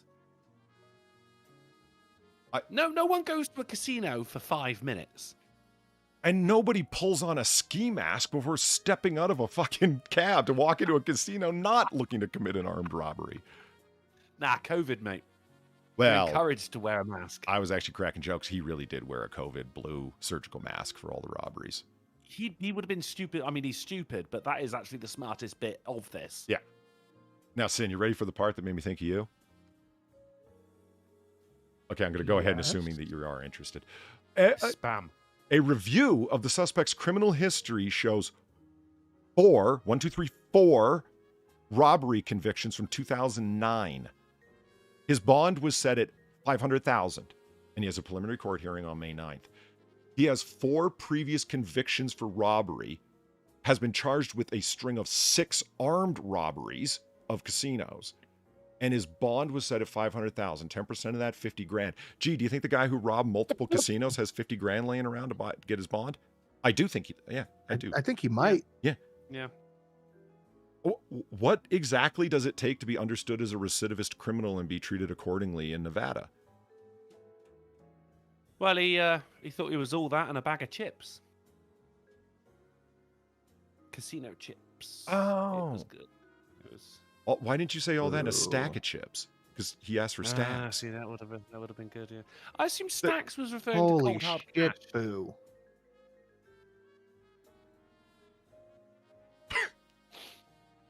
No explanation to follow. Drunkle, you were saying. I assumed stacks was referring to cold hard cash as opposed to stealing chips. I know that poker players refer to stacks as given amounts of currency in chips, right? Like a stack of high society. He doesn't strike me as a high stakes poker player. No. No.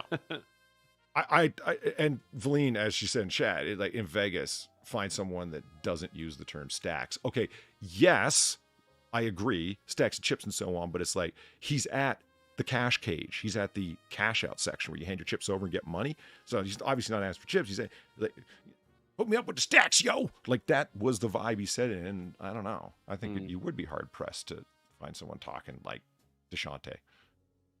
I mean, Vegas is a nice place to vacation to, isn't it? But not to live. Generally, that whole quadrant of the U.S. is something I would avoid. Yeah. You know, Zed Hero, maybe that's what Valine was talking about. I figured he was talking about stacks of bills. Do you think he wanted banded, pre-counted stacks? That's what he was referencing? That's what I assumed assumed was just like, give me the loot. Give me the loot. I'm a bad, bad man. That's exactly what I thought he was saying. Like, stop looking at me and put the money in the bag. Like, you know, he didn't really mean any variety of money or a particular amount thereof. Just like, put it all in there. But maybe I was wrong. Maybe he was requesting only banded, pre-counted, crisp bills. Well, I mean, are you going to be able to pay the taxi driver with casino chips? I bet you can in Vegas, right? It's basically just a second form of currency, isn't it? The plastic casino chip. Now, Big Joe's got a question, and I do as well now. Are they called chips in the UK? Or do they call them crisps? Do people jokingly call them crisps at casinos? No. No? Well, there's all sorts of nicknames for him here, too. Don't take offense. Don't do that. Thank you, Arnold.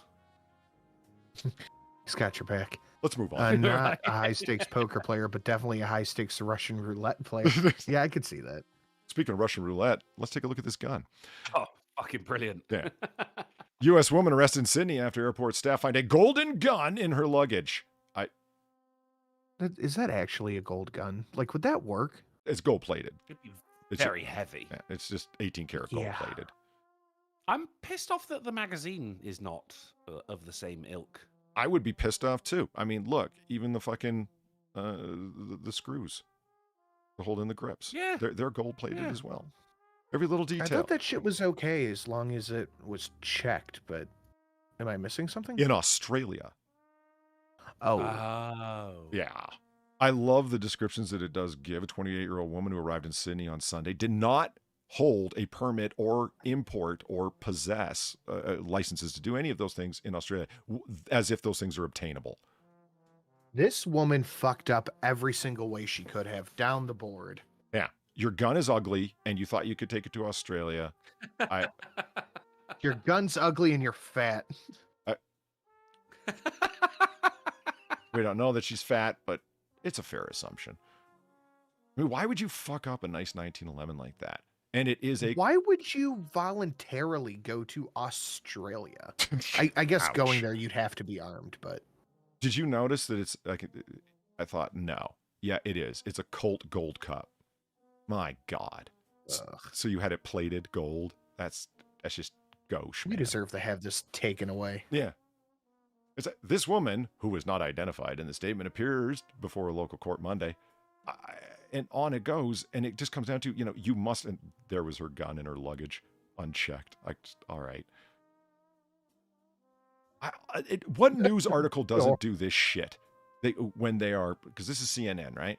When they are in favor of some kind of policy, they'll start talking about the thing that, Australia is often held up as an example of how divisive gun action control can succeed in reducing deaths from firearms. The country implemented sweeping gun control measures after a lone shooter murdered 35 people in Port Arthur, Tasmania in April of 1996. Rapid-fire rifles and shotguns weird how were they banned. say... What does this history of Australian gun control have to do with this? It's we can promote. It's weird how they say succeed when it took till just now recently for the gun crime to go back to levels before the shooting. But I mean, this is. I mean, let's be honest. This is all in regards to mass shootings, isn't it? And leftist media, CNN especially, likes to blame guns for that, despite the fact that guns have always been. I don't think allowed is the right word. Encouraged in the Second Amendment in America, to stand up to tyranny should you need to. But mass shootings are still. Mass shootings are actually a very, very recent thing when it comes to America's history, despite the fact that guns have always been allowed. As we talked about numerous times here, always depends on how you're defining mass shootings and whether we're not going to include, or wait a minute, we're including suicides in the overall number of deaths. Suicides have gone up as a percentage of gun deaths. They don't talk about that, but what they do say, gun violence has reached record levels in the United States. Well, yeah, as there's more people. I mean, that's good. I mean, look, let me narrow it down for you then. School shootings, all right? The schools have always been around. Guns have always been around. But school shootings actually a very, very recent phenomena when it comes to the history of America as a whole. So really, it's not guns, is it? And it's not schools. It's because a lot of mental illness is going unchecked because you took a load of funding out of fucking sanatoriums and the like. Where do the mental people go now? The fucking street. And I feel the need to point it out because it's coming from a news entertainer. What is the common factor amongst mass shooters? Is it their age? Video games that they played? Magazines they read? No. They were fixated on other mass shooters and had collections of either newspaper articles, digital save posts from you people from the news entertainment industry who report on this shit endlessly because if it bleeds, it leads, but you won't report on suicides because that's unseemly. So you might as well ban newspapers. That would be just as effective, right? Don't name the shooters and don't talk. And more than anything, don't speculate on what their motives are. Looking at you, fired ass fucking Don Lemon, with your America has a terrorist problem and it's white men. Because of mass shootings, you and your news entertainment ilk are responsible for this more than anyone because you glorify mass shooters. Because you give them the fame that they never would have been able to achieve in life otherwise. So they achieve it in death. And you think that you're just reporting the news. America also has an unemployment problem, Don. And now you're adding to the problem. I'm not saying don't report on it. I'm saying just, be... why are you talking about the names of the people? Yeah, I feel you, yeah. Glorification of it. I mean, look how fucking the absolute gorehounds that women are when it comes to serial killers.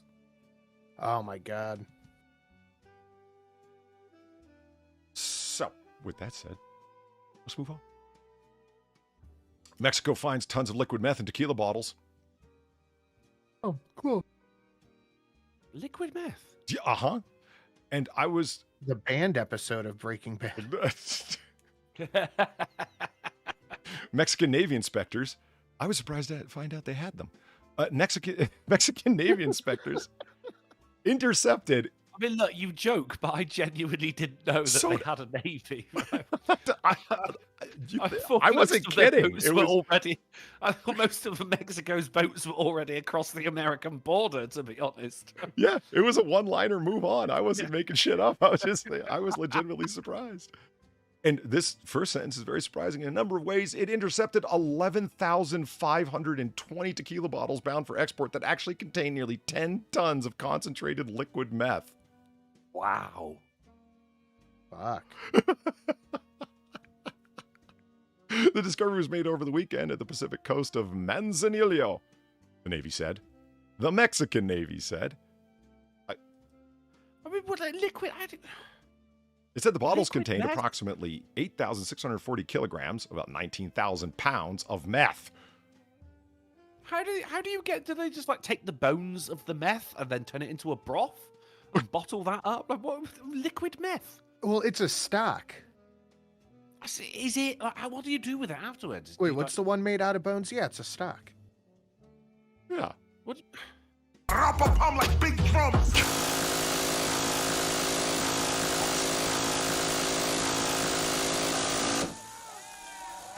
Woo! Dr. Much Band, thank you for the $10. The glorification plays an integral role into the political agenda of the media. Yes, it does. Because if you endlessly report on the crazy people, you get to shift focus off of the people responsible for the majority of gun crimes. Pretend that the majority of gun deaths are not suicides. Focus on your political enemies. And let's face it, white males apparently are a political enemy, which is really weird to say out loud, but it, seems that way.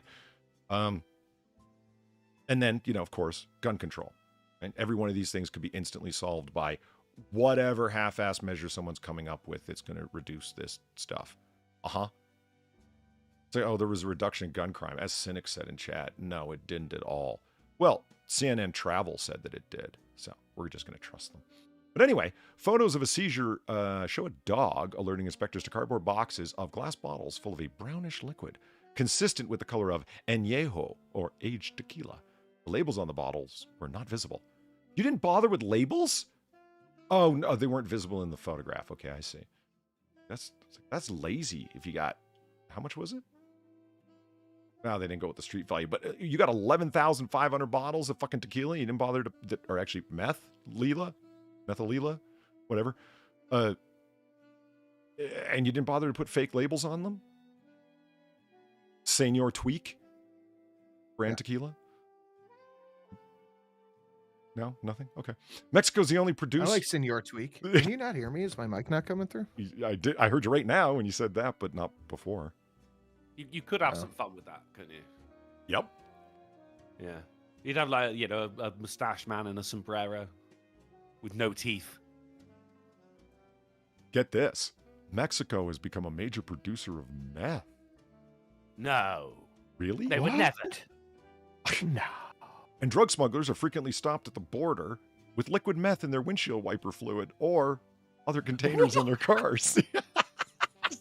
Yes. They're just seeing what they can get away with. That's pretty insidious. That's good. That's brilliant. I'm genuinely impressed. Heroin. Peppermint flavored heroin. Carefully, thank you for 375. So meth is basically Sudafed jerky. Yes. Yeah. Yeah, let's go with that. Moving along. You ready, Sin? Here we go.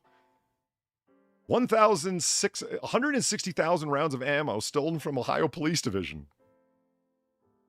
It wasn't me. And it was in liquid form at the time. Liquid ammo. Oh, mate. Now, come on. There's got to be That's something a called good liquid band ammo. name. That's a name of a hot sauce. Yeah. That sounds like somebody's, Yeah. I don't know, half-ass SoundCloud rap duo. Whew. Columbus, Ohio, the Columbus Division of Police is missing around 160,000 rounds of ammunition meant for their officers. Columbus Police said it was stolen from a warehouse on the west side earlier in April. When the division noticed the delivery was short, it contacted the shipping company, who said everything had shipped. The ammunition was stolen before making it to the CPD's facility. The stolen ammunition was meant for rifles. So somebody stole over $100,000 worth of basically 5.56, I think we can assume. What else would they be shooting? Wow. And 2 men involved in another warehouse theft in March are linked to this incident, according to the Columbus Police. The 2 individuals that have been charged have actually been charged with theft or receiving stolen property out of that initial warehouse that occurred the week prior to the theft of the ammo. Those cases have been joined, and we're working collaboratively between the Property Crimes Bureau and then other units and detectives. James Scaff and Christopher Kimmel are charged in the theft. I would imagine that police go after you. Like if you owned a gun shop and 160,000 rounds were stolen from your warehouse, the police would be, over it, but not like if you stole their ammo. Yeah, because there's an added insult to this, isn't it? Like they stole ammo, but from us. Yeah. Okay, Sin, we're going to take your word that you weren't the third party between James Schaff and Christopher Kimmel. Possibly the ringleader. I definitely didn't get 10% of that.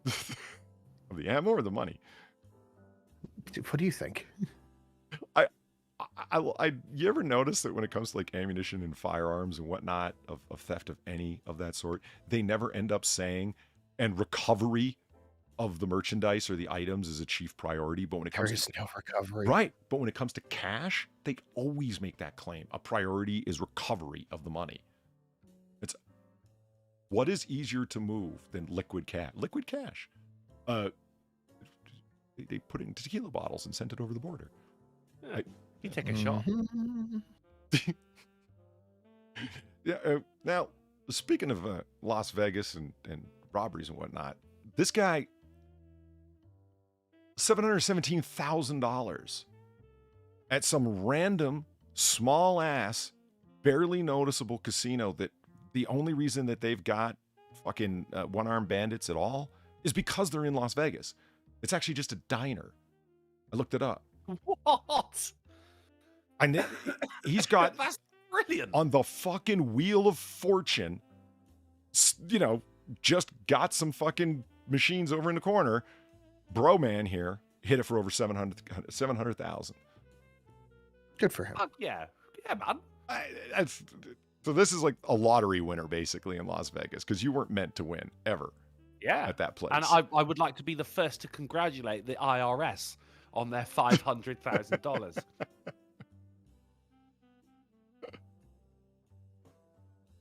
You know what? I tried finding my way through this article. I can't. And I bring it up just as like, sometimes you try and find the through line of a story and you can't make sense of it yourself.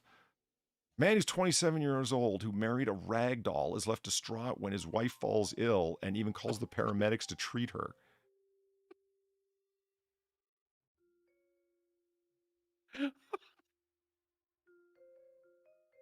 He told the paramedics he called them because he didn't want his wife to die. The paramedics on the phone like, okay, is she responding? No. She's a paramedic dummy. I don't know what to do with this. She would have known what to do. It's like one of those sex doll stories. It would be, but the clip shared online shows Christian from Bogota, Colombia, shows his, quote, wife stretched out on the back of an ambulance while paramedics tend to her. It looks like a paramedic training session. It's a fucking paramedic dummy. She still looks so happy.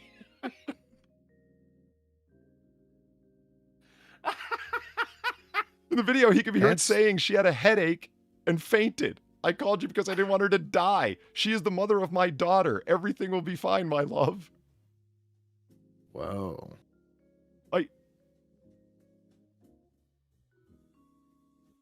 Now, his ragdoll wife partner, Natalia, they've welcomed their third ragdoll baby into the world before she fell ill.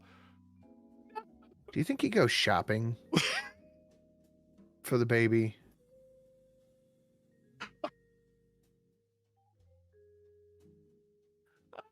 Do you see what the trouble I had? Drunkle tried to... Oh, you're a doll, honey.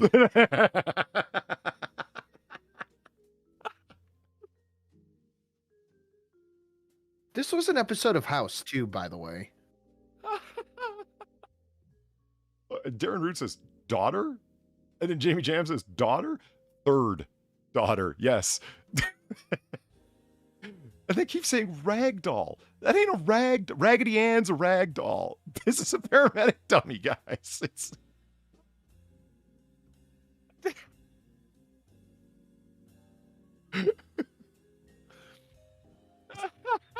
So I don't really have jokes. All I got is just, what the hell?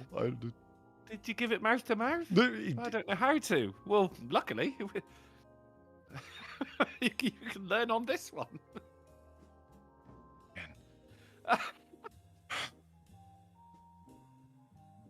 Chicago man faces charges after police say he brought a vampire straw through TSA. Oh, that sucks. We did do vampire puns, didn't we, on Monday? Well, I mean, you invited him. Sometimes you just gotta stick with it. The stakes were high. Oh, We were just coming up on the fly. It was a new goal for the podcast.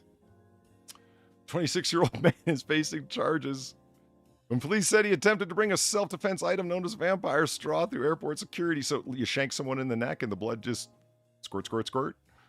Well, no, that's just a metal straw, isn't it? Yeah, it's a beveled, angled end tube. Around 5:40 p.m., Sunday State Police were called Sometimes because you just gotta bite it. Oh, or bury it. they had found a titanium vampire straw inside the pouch of a passenger. Purchased from Sazbonic, the vampire straw is both a drinking straw and a self-defense item that can be carried in a cup without attracting attention.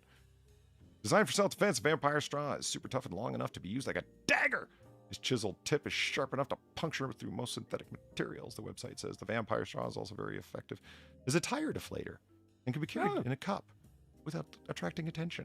On the cup, the vampire straw is very easily deployed in a reverse grip and put into action almost immediately. Armand Akachon Nair. Now that's a vampire name. Yeah. Yeah. Yeah. Call the Volturi that a member of your coven is loose. Yeah, I made a Twilight reference. What about it? Oh, that's why I didn't understand it. Fair enough. I was arrested and charged with carrying a dangerous weapon. Is this an actual weapon sin or is this a novelty in your opinion? It looks like a piece of pipe they made into a weapon, but no. I think, cause I mean, look, I have a metal straw right here, Polly. You know, but the only difference here is the end of it is, what did you say, beveled? Yeah. Yeah, that's the only difference. No, I mean, but even like a Capri Sun straw's beveled. Respect the pouch. what? Capri Sun, he said. What the fuck is Capri Sun? You say Capri? Yeah. So do the owners of the company. Yeah, I've never heard of Capri Sun. It sounds like a Over here. car. Yeah, respect the car. There's a You car. know, Are called you driving a Toyota Capri. Capri? I make a lot of effort to Americanize the things I say on this show. And Where? fuck off. Fuck off. I say trash. Sometimes. As opposed to garbage? Rubbish. Rubbish. Garbage is also You one call of it yours. refuse? Refuse. All right. Before we get into some fast-moving shit here, keeping awareness on the time, woman charged after video shows her intentionally crashing her car into other vehicles in Forest Park. You know what? I could read the description of this, but this video just, speaks volumes on it. I mean, you had me a woman driver, really. You know, Yeah. I think we all knew what was going to happen. Now, I am on over to Discord here. I believe I am sharing my screen properly on smooth video and whatnot. Yeah, I am. Which means you guys can hear this as well because there's sound. So this is, they posted these videos out of order. This video shows the aftermath. This video shows what led to it. Well, that's out of order. So anyway, let's watch what led to the thing. Okay. You're out of order.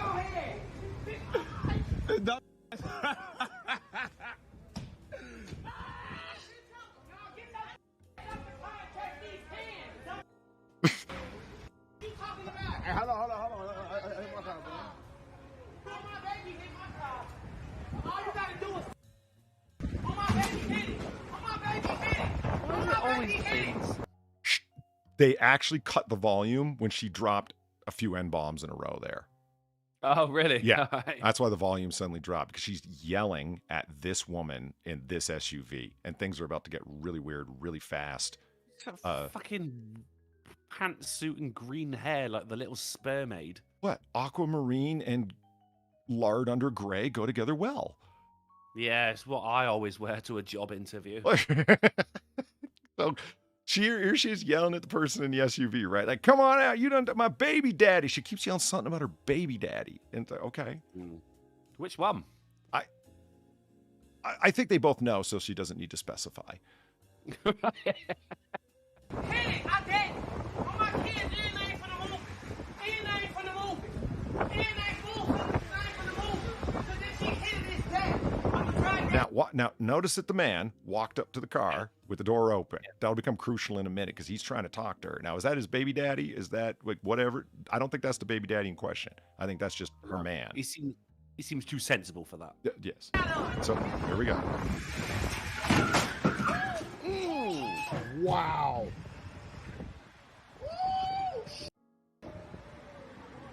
That seems like the proper response.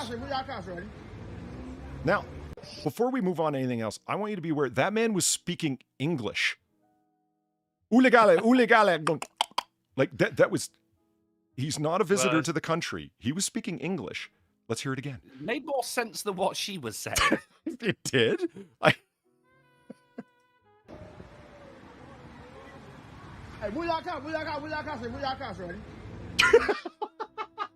I didn't catch a word. I did. Seriously, it sounded like pop and click ulagali. Like, what are you saying, man? But let's watch the crash again. And then what is coming up gets even worse. So here we go.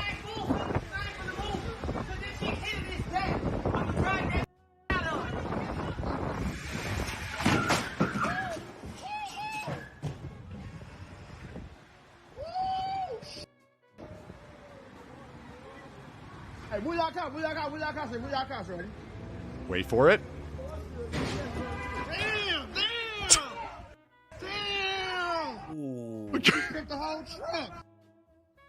So they drove out of there. Let's witness that result from another angle, shall we?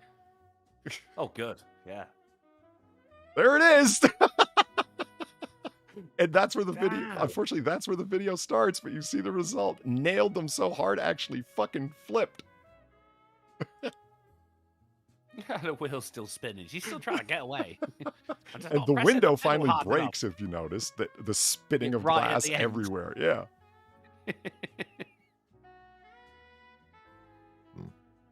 These guys all step out. What just happened? Fuck that bitch. Well, you know, there was a baby daddy and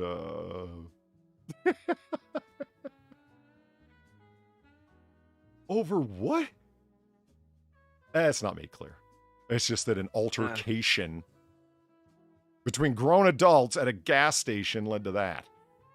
I'm just saying, man. Yeah, I think one of those famous no faltercations. I think there is a correlation between how rough an area is and the amount of weaves that women wear. Oh yeah, you can directly draw that to the amount of weave stores. Oh yeah, that's true. That's true. Oh, we've heard the Darren Long podcast. I remember that. John Galt, a member of the chat, said the one day, if you ever get lost in the hood, look up Apple Store, and you'll get right out. That's brilliant. Before we jump back into stuff that's Trader Joe's as well, apparently. Before we jump into stuff that's probably a little bit funnier, I want to go through some stuff quite quickly. And soon, Walmart. The cynic says, "There's a baby dad." Say no more. So there's some stuff that I want to go through quickly because it's what I have been inundated with. I guess I could have avoided it if I wanted to, but whatever. Here I am. And I'm sure everybody who's been following anything has been inundated with this stuff. Oh, Tucker. Yeah. If I've noticed anything, Sin and Dronko, over the past few days, is that every other news service in the world, and I was talking to Sin about this before we went live, all they're doing is demonstrating the breadth of power and influence that Tucker Carlson had and continues to have. Because they all can't stop talking about him. It's strange. It's news about news. It's so weird. I completely agree.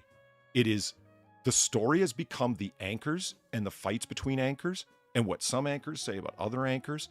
And it's, you guys all want to be influencer celebrities beefing on some social media garbage.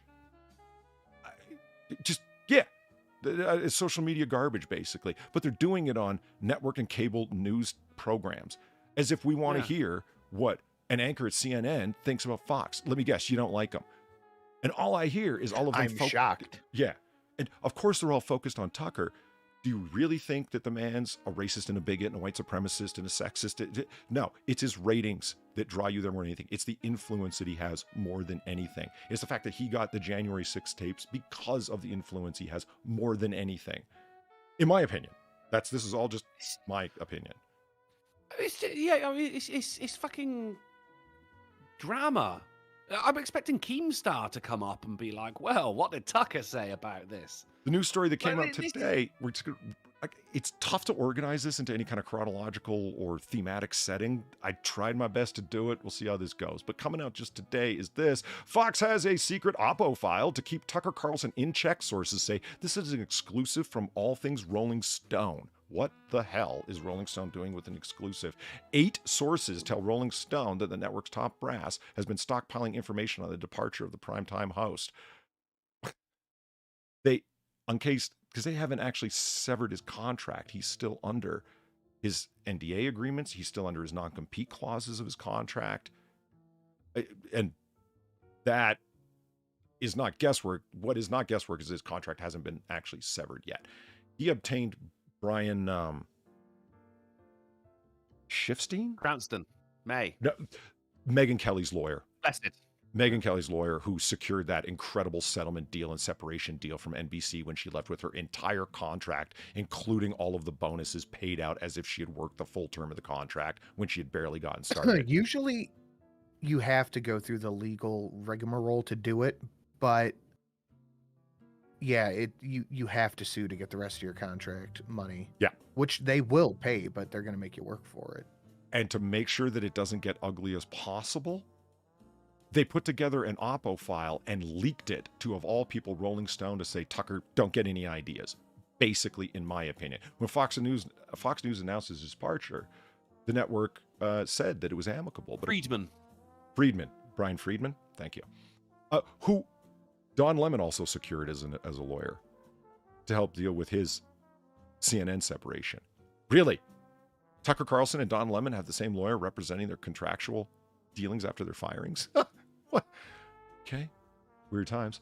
The network presented the separation as amicable, but as according to one former on-air Fox personality, it's like, how long ago? Does this person even know anything about it? The anchor said some of the channel's top executives are parting ways in the worst and meanest terms. In private communications released last month, part of the Dominion Fox lawsuit, the now fired Fox host gossiped that one such ex-executive hates us, etc. And so therefore, with him leaving, Fox is prepared, the sources say. 8 people familiar with the situation tell Rolling Stone that Fox News and its communications department, led by the notoriously aggressive Arana Briganti, has assembled damaging information about Carlson. One source, close to it, says it's an Oppo file. 2 sources add that Fox is prepared to disclose some of its content if execs suspect that Carlson is coming after the network. Don't say shit about it. What's an Oppo file? Opposition research. Oh, okay. It's pretty much just a if you say anything about us, we're going to put all this shit out about you. Yeah. But honestly, I don't know what they think they could put out. There is literally, and I think this is what's fucking them over, is that there is literally an ex-producer trying to sue them for anti-Semitism, discrimination, and sexism. But the sexism was them making fun of Nancy Pelosi. The anti-Semitism was somebody called her a Grinch. And anti-Semitism just kind of, Well, her name is Grossberg, so she threw it in for fair measure. And we'll be getting to Abby Grossman in just a hot second, because everybody is trying to dip their fingers in this most important of pies, because all of them, without exception, are minuscule Lilliputians next to Tucker Carlson. And that's not because I'm trying to lionize Tucker. They are the ones demonstrating it with their inability to talk about anything else and not run with a headline about him being fired. You are demonstrating the influence and reach the man has.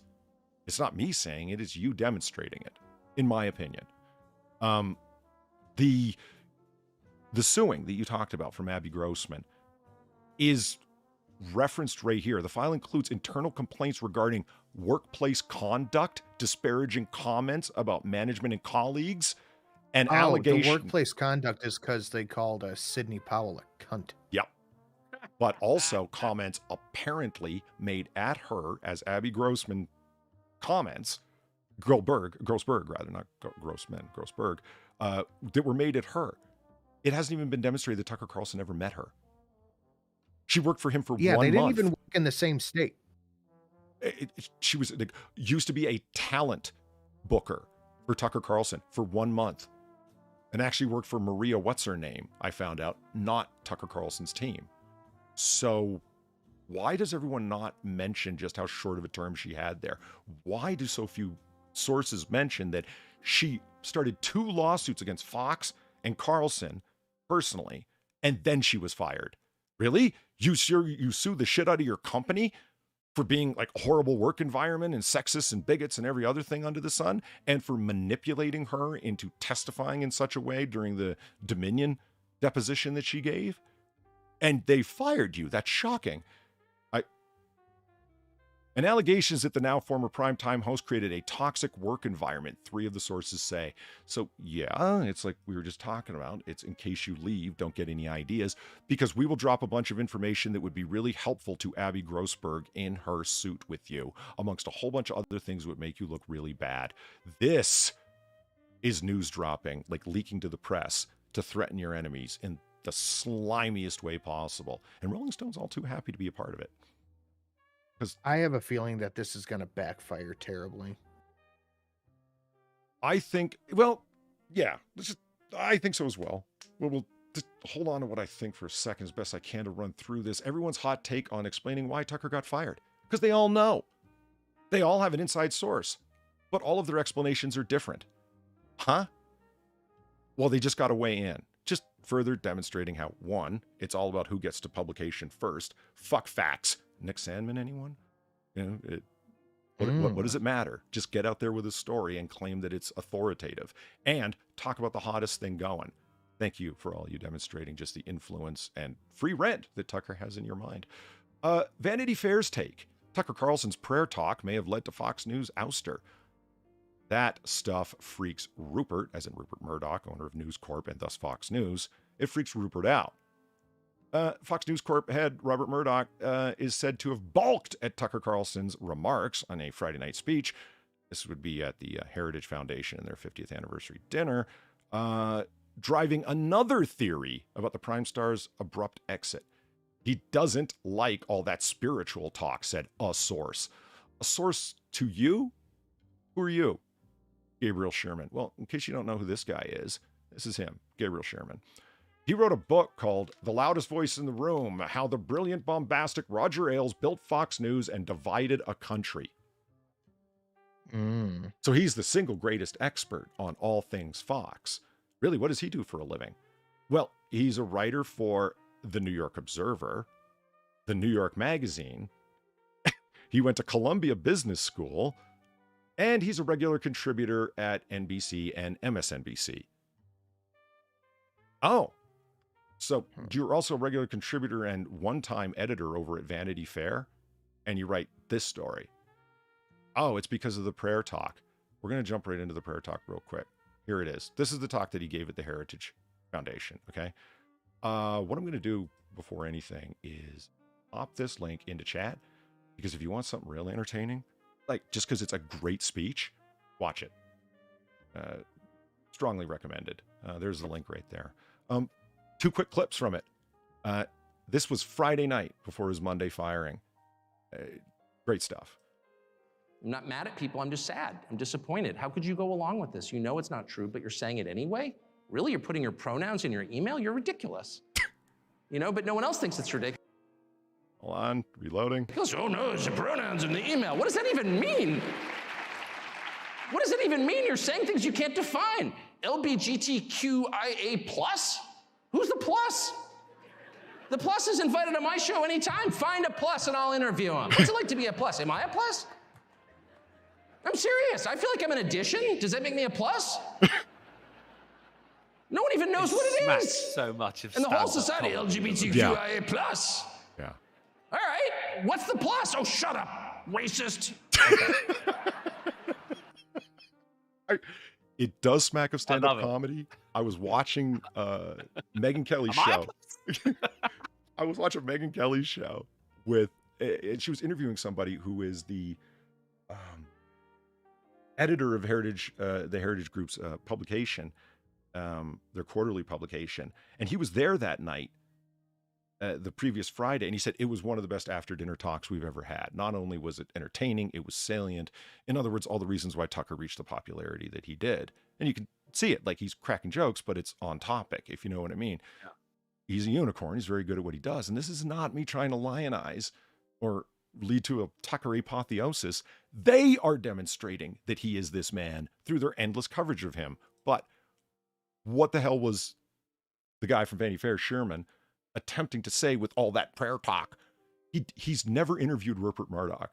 He's never interviewed Robert Ailes, but he will talk about them, and he will write a book explaining in every detail what Ailes' tenure and building Fox News was like, even though he's never spoken to the man. So what the hell was he even referencing with all that prayer talk? Well, here's a short clip.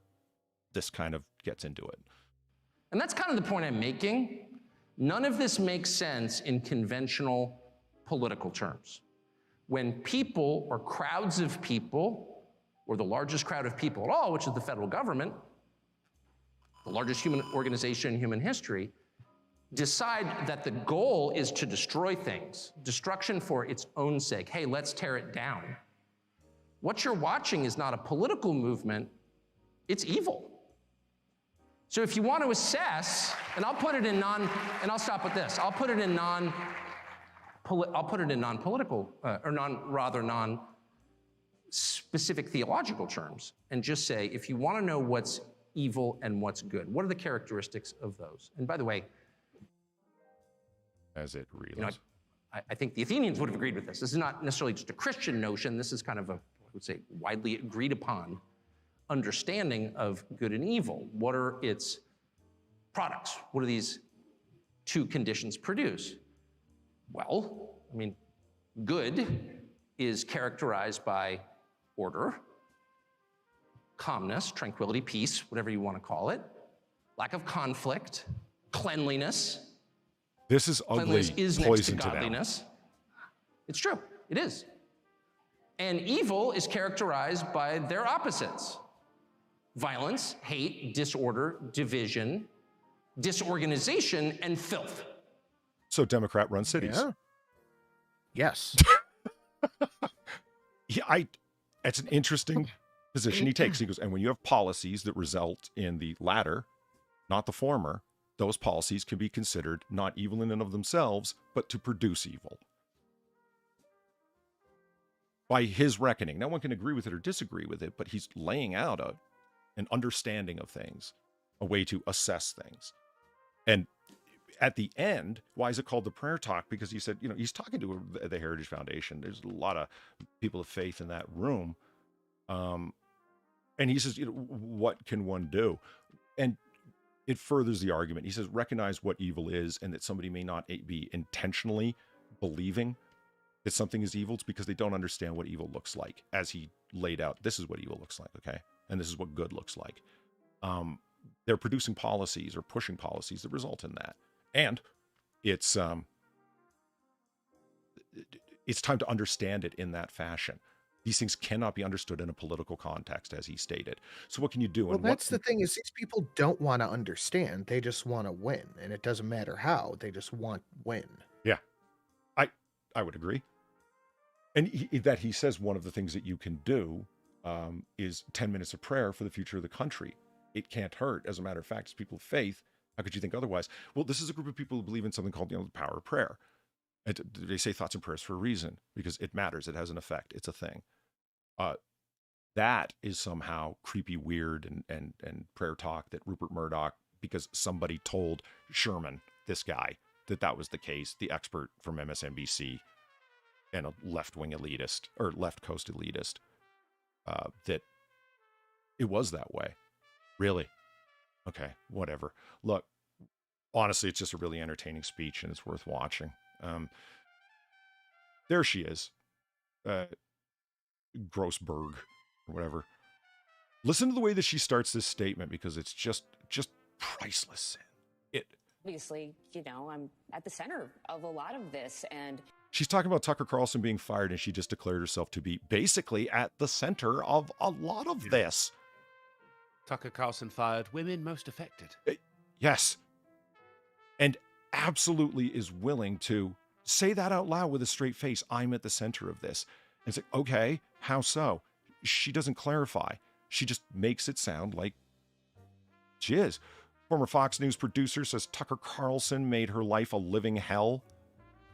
You barely knew him. It's arguable that you've never even demonstrated that you've ever met him.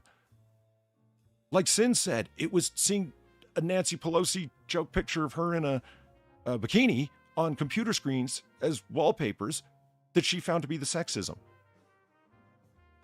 The sexisms. Yeah. it felt surreal, and there were a lot of mixed emotions that went through my head. There were feelings at first like, yes, and then also the reality that you don't want anything bad to happen to anybody, but at the same time, Tucker and his executive producer, Justin Wells, who was also fired, really were responsible for breaking me and making my life a living hell. So there is a... Think of the remarkably well, though. You know? Yeah, think of the amount of money that she's suing for, and tell me how this isn't a desperate attempt at a money grab, because she did place herself absolutely at this. It says, I'm at the center of all of this. Yes, it's because of me that this is going on. Abby, there it is with Business Insider claiming this is the reason. She's the reason. Former Fox producer sued Tucker Carlson, alleging a sexist work environment just 1 month before he was ousted. Business Insider, Vanity Fair, everybody. Yeah, he's just that big. She spoke on MSNBC. Of course, who else would be willing to take her on? Because MSNBC hasn't shut up about this. The slaying of the devil that is Tucker Carlson. A former news producer who was suing Tucker Carlson and other company executives for running a sexist work environment says his shocking ouster left her with partial justice. You know, these words used to mean something, but now that they're just being used for personal profit, they have literally lost all of their meaning. Oh, dude, this is very, very, very much just an America thing as well. This is, these publications are acting like it's a fucking worldwide thing. That like there's people in Israel fucking cheering because Tucker Carlson has been fired from Fox. But in all honesty, I am one of a handful of people in the UK that even knows who this guy is. I mentioned it at the pub the other day, and people just went, "Sorry, mate, who?" Should we know who this is? And that's when I realised, like, oh man, no, this is just an America thing. You know? Yeah. But the way that it's being fucking reported on, you'd think it's like fucking 9/11. Yeah, right. Yeah. They were all excited to go talk to Andrew Tate as further evidence that her and her attorneys have that it's a toxic environment that was very, very sexist towards her. Yeah, right. Whatever. Tucker's executive producer, they left me living in a hell. There is a feeling of justice, but it's just partial. And how does the article end? Well, Carson's departure is welcome news to Grossberg. She said there's something else she's eagerly awaiting. I want an apology from Fox, she said. Because if they had apologized, they're not going to. That's whatever. Wish for a pot of gold at the end of a rainbow. Obviously, it's not going to happen. Why do you want an apology from them? Because that would be an admission of guilt, that they actually did something to you, which would push forward your money grab lawsuit like nothing else would. But Business Insider won't stop from pointing out this lady claimed that, I love the way that whoever said in chat, Cephas Wolf, so she fired him? That's what she'd like you to think. It's because of the threat of her lawsuit that they fired him. Because, nothing's going to slow it down.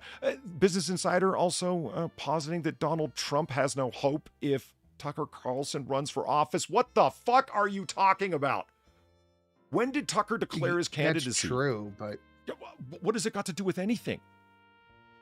On what basis? Nothing, but it's just true. This is Twitter talk. This is opinion bullshit. This doesn't even qualify as an op-ed, and they ran it as an actual article because some former GOP strategist was willing to opine with you. Therefore, it counts as an actual article. They just can't stop talking. So, but it is true. Yeah, well, it is. But over to the Guardian. Rupert Murdoch fired him. Tucker Carlson leaves I Fox told you News. guys he was fired.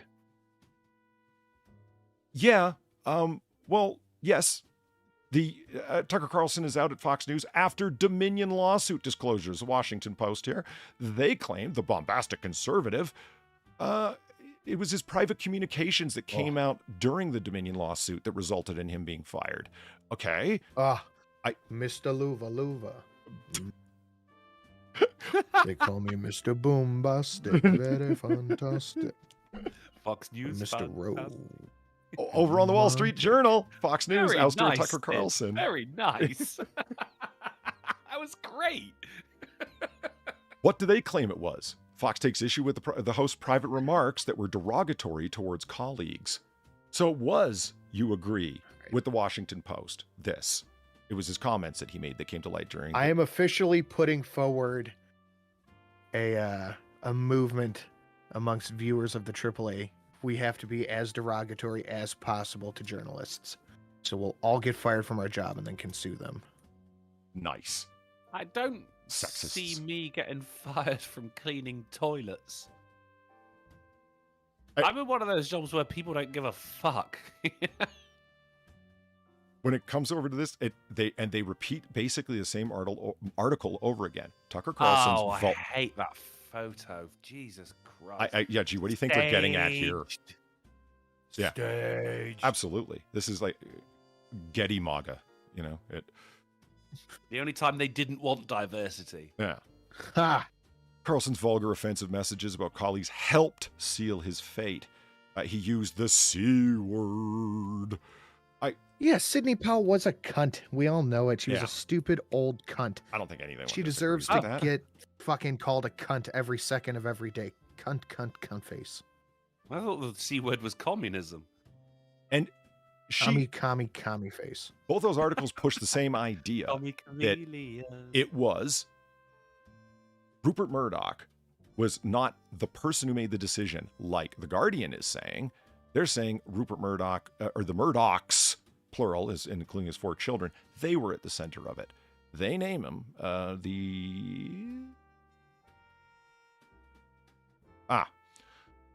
Lachlan Murdoch, his son, the chief executive of Fox and News Corp, and Suzanne Scott, there you go, related, decided on Friday Mr. Carlson would depart from the network. They decided Friday night. It wasn't Rupert Murdoch, the father. It was them, the son and daughter, who decided. They decided. I bet the son and daughter do most of the deciding around there. What I didn't know and looked into to find out, and I was surprised, Rupert Murdoch holds on the board 4 vote casting calls. You know, he controls 4 votes. Each one of his children, all 4 of them, have 1 each. All 4 of his children would have to line up, and it would equal to a stalemate, so somebody else on the board would have to break the tie. So, if 2 people decide, son and daughter, as they named Lachlan and Suzanne, decided to fire him, the father would have to give the blessing, or otherwise he could immediately countermand it because he doubles their vote on the board. Was it fired, like properly fired, though, or was it? Yes. He found out 10 minutes before it was released. Yeah, but like, you know, fired as in like a dismissed, or was it we have decided to bring your contract to an end? Because one of them is probably the latter. Dismissal, and the other one is we, according to your contract, have to give you a huge payout. It doesn't matter. They have to give the payout either way. They're going to, in the end, have to give it out, but I think they're going to struggle with him forever to stop him from signing on somewhere else or from going with a podcast, going independent, whatever. Yeah, you know, I've because heard rumblings that that he's being courted by OAN. And everybody else. Jeremy Boring from Daily Wire said we will break out the giant novelty checkbook for the man if we need to. Oh yeah, Blaze TV, Glenn Beck already said we've been putting a package together for the last month because we felt this was coming. Yeah, I'll bet you are. Wherever he goes is, you know, he's gonna get views no matter what. But I mean, what I'm saying, you know, it's just gonna fucking the money that's going to be thrown at Tucker to get him on whatever ship he boards is going to make Crowder fucking fume. Well, not just like imagine if not just Crowder. Imagine if it'll make Joe Rogan's nuts shrink. With his Spotify fucking deal. No, I think Rogan's sitting on top with that 100 mil. I've seen the 25 mil number thrown around as a contract for Tucker, and that sounds about right. That's probably what he was getting paid at Fox. But I was looking at that, the 500 mil thing. Imagine thinking you deserve fucking 7 times as much as Tucker Carlson does. Well, in that contract itself, you would have a non-compete for a certain amount of time, a non-disclosure for a certain amount of time. But these things can't go on indefinitely. And the thing is, if Fox bought out of that contract, then the non-compete and the NDA are going to be void as well. Yeah, and because unless especially there's a stipulation on the buyout. We're looking at sea otters. but he would have to accept it. 6 of them here. That's fucking Obi-Wan Kenobi. We're looking at sea otters. That was one of the stipulations to the O&A contract buyout when they got fired from XM way before they merged with Sirius. Was they'd get paid out for the rest of their contract, but they're not allowed to work anywhere for like 2 years. Yes. And Gamer Valine, Fox slid left while he was confirmed to join the UK during COVID. What? When he was confined to the UK during COVID. Seems like they were starting to move back towards a semblance of sanity and actual news when Daddy Murdoch cleared to come back to the US. Okay, thank you. Zombie Teddy in the chat says, I don't see Tucker being influenced by money. He's probably looking for more freedom rather than anything if he doesn't retire. Yeah, no, he doesn't need to work. About Tucker. No, he doesn't. No, that's exactly it. So whatever fucking publication or fucking outlet or whatever offers him, it's not going to be about money. It's going to be about, because he, whether or not you think he believes he is making a difference and saying the things that need to be said. And that is worth more than a fucking healthy check.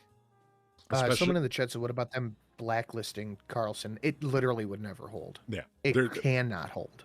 Someone's going to, even if a bunch of people did want to blacklist him, I have no doubt that they would and are going to. Do you think MSNBC would make him an offer?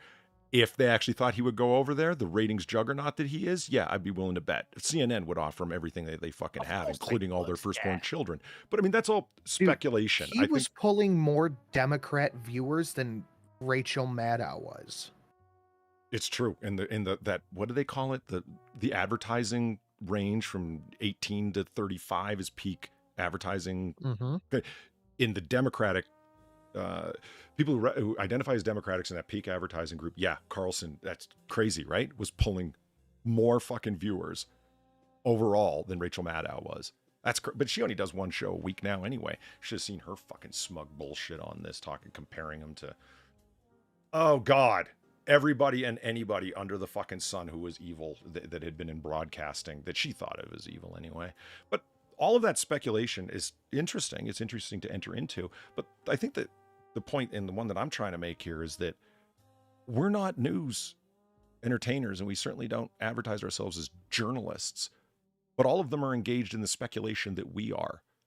But they're all so-called journalists, and all they're doing is speculating. They have no fucking idea. As a matter of fact, the story that comes closest to what is argued to be the truth is that, obviously, executives at Fox couldn't make that decision unless the board agreed. Well, who controls the board? Well, the Murdochs. And Rupert obviously had to be okay with the decision that was made because he could have stopped it at any time. That's really not speculation. That's the decision. Now, how can you trust the Wall Street Journal and their argument that it was the son and daughter who did it? Okay, really the Murdochs who did it. I don't believe that it was the son and daughter. That's my personal guess. It was the son in the boardroom with the pencil. Yeah. Why believe the Wall Street Journal on this? Well, who owns the Wall Street Journal? News Corp. Rupert Murdoch. So this is their information. And they're the ones saying that, well, it was the son and daughter that did it. That's exactly why I think it takes the Guardian to say that it was Rupert who did it. Because they and their own publication are not going to say that they did it. But that doesn't stop my personal favorite person who tried to take credit for it. We knew it was coming, didn't we? Yeah, I did a video on this. It's the smugness, huh? Can I just want to give you props to your Paul's game right there, buddy. I wasn't going to leave it there, and then I looked at the screen and went, no, I'm keeping it. No one's been able to make her eyes roll like that since her stepdad when she was a child. Oh, my. I don't know what that means. Let's play the video.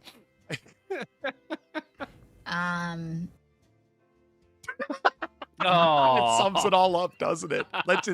There it is. That's the end, guys. Yeah. What I will say, though, is while I'm very glad that the person that was arguably responsible for some of the largest, driving some of the most amounts of death threats and violent threats, not just to my office, but to plenty of people across the country. She had to step back twice on that in the middle of her statement, realizing it was actually libel. That's insane. Was responsible for driving force behind is arguably, you have no way of connecting it to this man whatsoever. It's just good clicks for you to say so. Correct. Someone in Congress lying? No, I won't have it, sir. On the level that the Congressional Kardashian does? Come on. Congressional, that's nice. Very good. I stole that from Megyn Kelly, but it's still a good line. Love it. Love it. I also kind of feel like I'm like waiting for the cutscene at the end of a Marvel movie after all the credits I'm like you kids have rolled, and then you see like the villain's like hand reemerge out to grip over like the end of a building or something.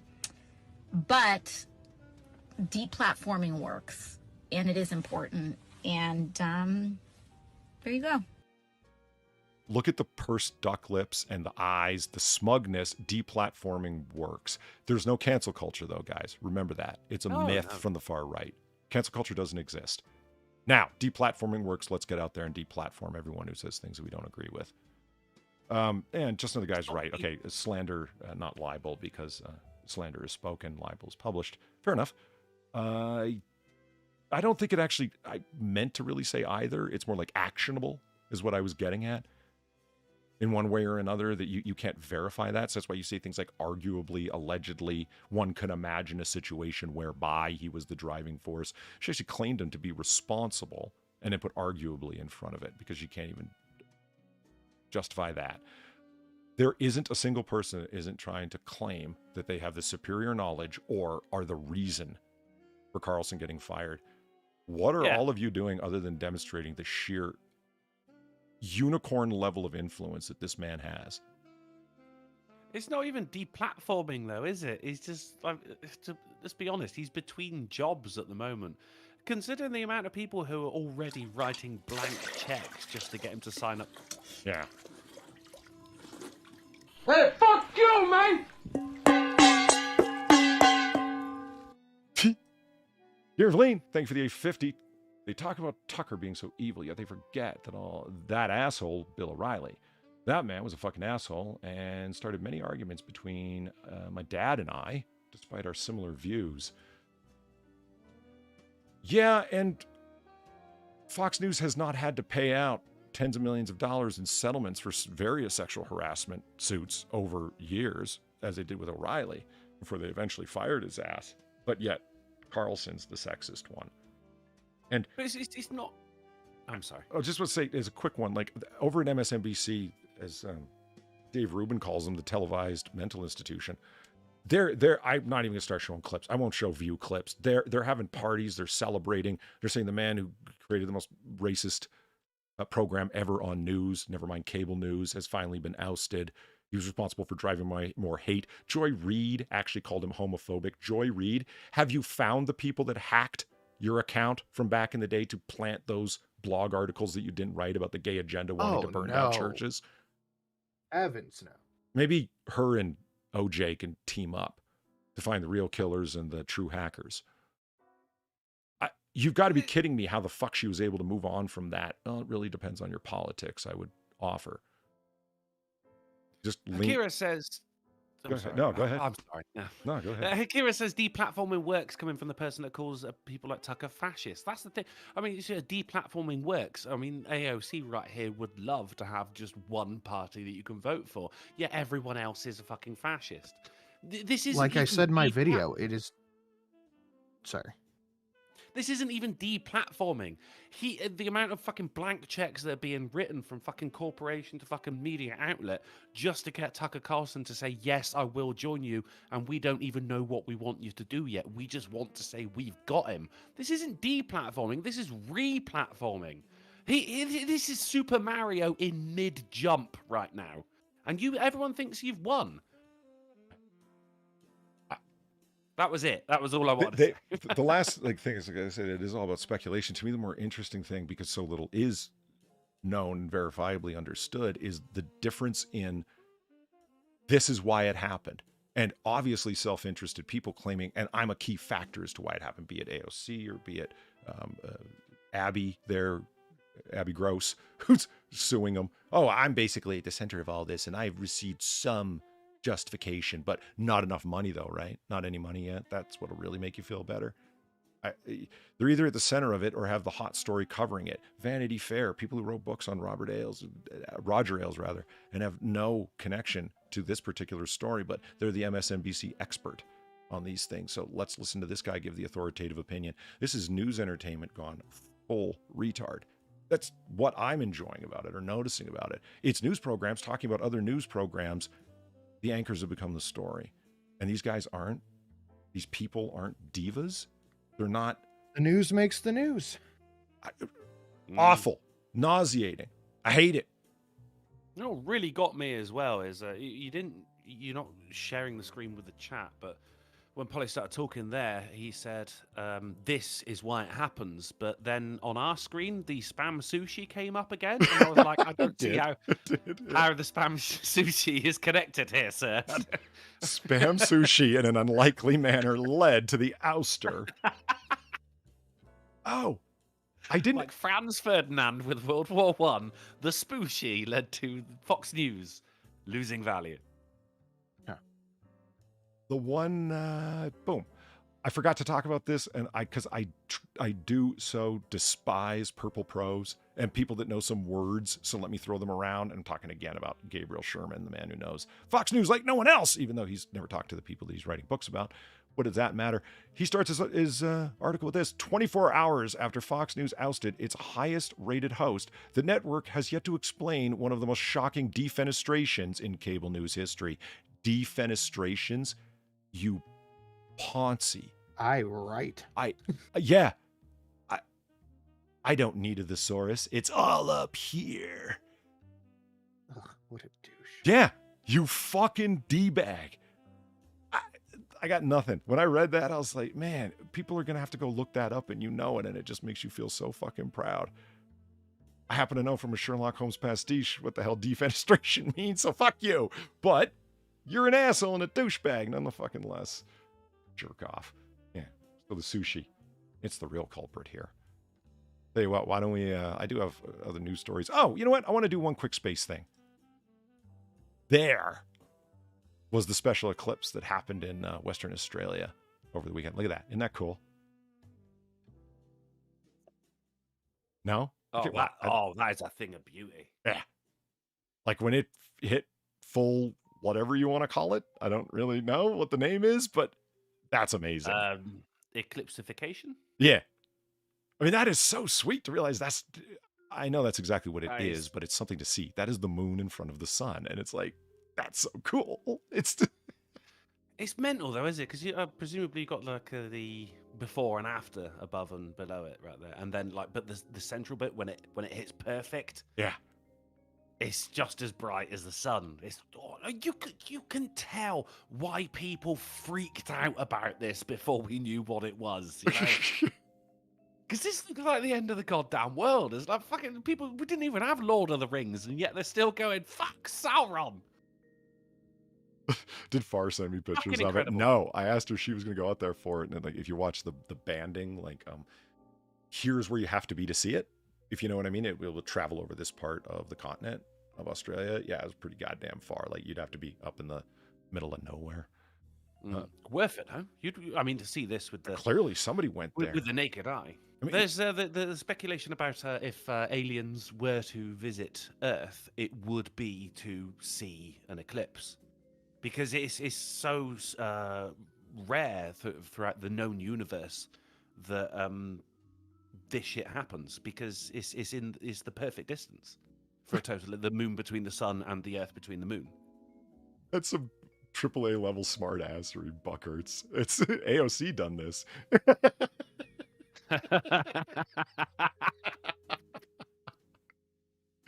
Yeah, really? Just when people start telling you, here's the inside story on the Carlson thing, turn your skepticism up to 11, because you got to ask yourself, how well does this fit with the narrative that they've been pushing? Either like political narrative, social narrative, or the narrative about themselves that they have the sharpest takes. It's like, nobody really knows, and you can speculate if you want, but when they start telling you this is what happened, like authoritatively, that's them undermining their credibility. I got to get moving. I'm sorry. I wasn't even paying attention to the time. Oh, okay. Do you have time? Next was the whatchamacallit. Do you want to stay for that or not? The final article. We got to hit it. Okay, here it is. You ready? Yeah. Barbie doll with Down syndrome launched by Mattel. God fucking damn it. Just delete this for Monday. They just delete this for Friday. They gave her wider eyes. I love it. They actually did it. And I was talking like, what would she be called? And Farr suggested, well, let's see, Down syndrome Barbie, Downsy Barbie, Darby. And I'm like, I'm a Darby girl in a Darby world, and that's the title of today's video. I thought you guys said Derby. No, Darby. Okay. That's where I'm from. Well, that's the joke. She's a Darby girl. It's like you're all Downsy people. Okay, all right. Well, you didn't seem to. You have admitted that it's pronounced Darby and not Derby now. Well, who says Derby? Sinatra. I say Melbourne, but I don't say Derby. Well, there's a big old horse race held in Kentucky. What's that called? The Kentucky Derby. The Kentucky Derby. Polly? I say it's the Kentucky Derby. That's the way I've always heard it. You are saying it correct, sir. Up That's top, wrong. Polly. Up top. So they got to get to Home Depot before they close. They're quite proud of the lineup. She even has leg braces. There's a there's a trans one, and yeah, there's which one's the trans one? Let's all guess. The one that looks like the Ken doll in a dress. I mean, they all kind of do, don't they? Really? Like... Yeah, it's from the Fashionistas line. They have. I guess the one that's trying too hard. Yeah. Yeah, there's one that has a prosthetic leg. There's one in a wheelchair. Oh my God. There's male dolls that are thinner and less muscular in the whole lineup. It is the most diverse and inclusive doll line. Variety of skin tones, eye colors, hair colors, and textures, body types, disabilities, and fashions to inspire even more stories. I don't know. Like this, it seems so much like mockery. It does. I mean, how is a prosthetic leg? They're already made out of plastic. It's a little pirate peg leg. So I wanted to call the episode, Mattel goes full retard, but I thought. Oh, better hold on. We got some breaking news. Maybe nah. Okay, here I'm gonna send this to you on Twitter right now, or on Discord. Okay. After this, I gotta go. Where the fuck are you? I got your DMs open. What the hell? Ow. 8 minutes I ago. would have gone. Holy shit! Mattel's going down would have been a good one. Is it? Didn't think of that. That's good. Mattel's down with the inclusivity. We're gonna replay this again Friday too, but sure. When you step outside the noise. Hey. Good evening, it's Tucker Carlson. One of the first things you realize when you step outside the noise for a few days is how many genuinely nice people there are in this country. Kind and decent people, people who really care about what's true, and a bunch of hilarious people also, a lot of those. It's got to be the majority of the population, even now. So that's heartening. The other thing you notice when you take a little time off is how unbelievably stupid most of the debates you see on television are. Yes. They're completely irrelevant. They mean nothing. In 5 years, we won't even remember that we had them. Trust me, as someone who's participated. And yet at the same time, and this is the amazing thing, the undeniably big topics, the ones that will define our future, get virtually no discussion at all. War, civil liberties, emerging science, demographic change, corporate power, natural resources. When was the last time you heard a legitimate debate about any of those issues? It's been a long time. Debates like that are not permitted in American media. Both political parties and their donors have have reached consensus on what benefits them, and they actively collude to shut down any conversation about it. Suddenly, the United States looks very much like a one-party state. That's a depressing realization, but it's not permanent. Our current orthodoxies won't last. They're brain dead. Nobody actually believes them. Hardly anyone's life is improved by them. This moment is too inherently ridiculous to continue, and so it won't. The people in charge know this. That's why they're hysterical and aggressive. They're afraid. They've given up persuasion. They're resorting to force. But it won't work. When honest people say what's true, calmly and without embarrassment, they become powerful. At the same time, the liars who've been trying to silence them shrink, and they become weaker. That's the iron law of the universe. True things prevail. Where can you still find Americans saying true things? There aren't many places left, but there are some, and that's enough. As long as you can hear the words, there is hope. See you soon. Oh boy. Yeah. Oh, that last line, man, that was fucking not ominous. What's the word?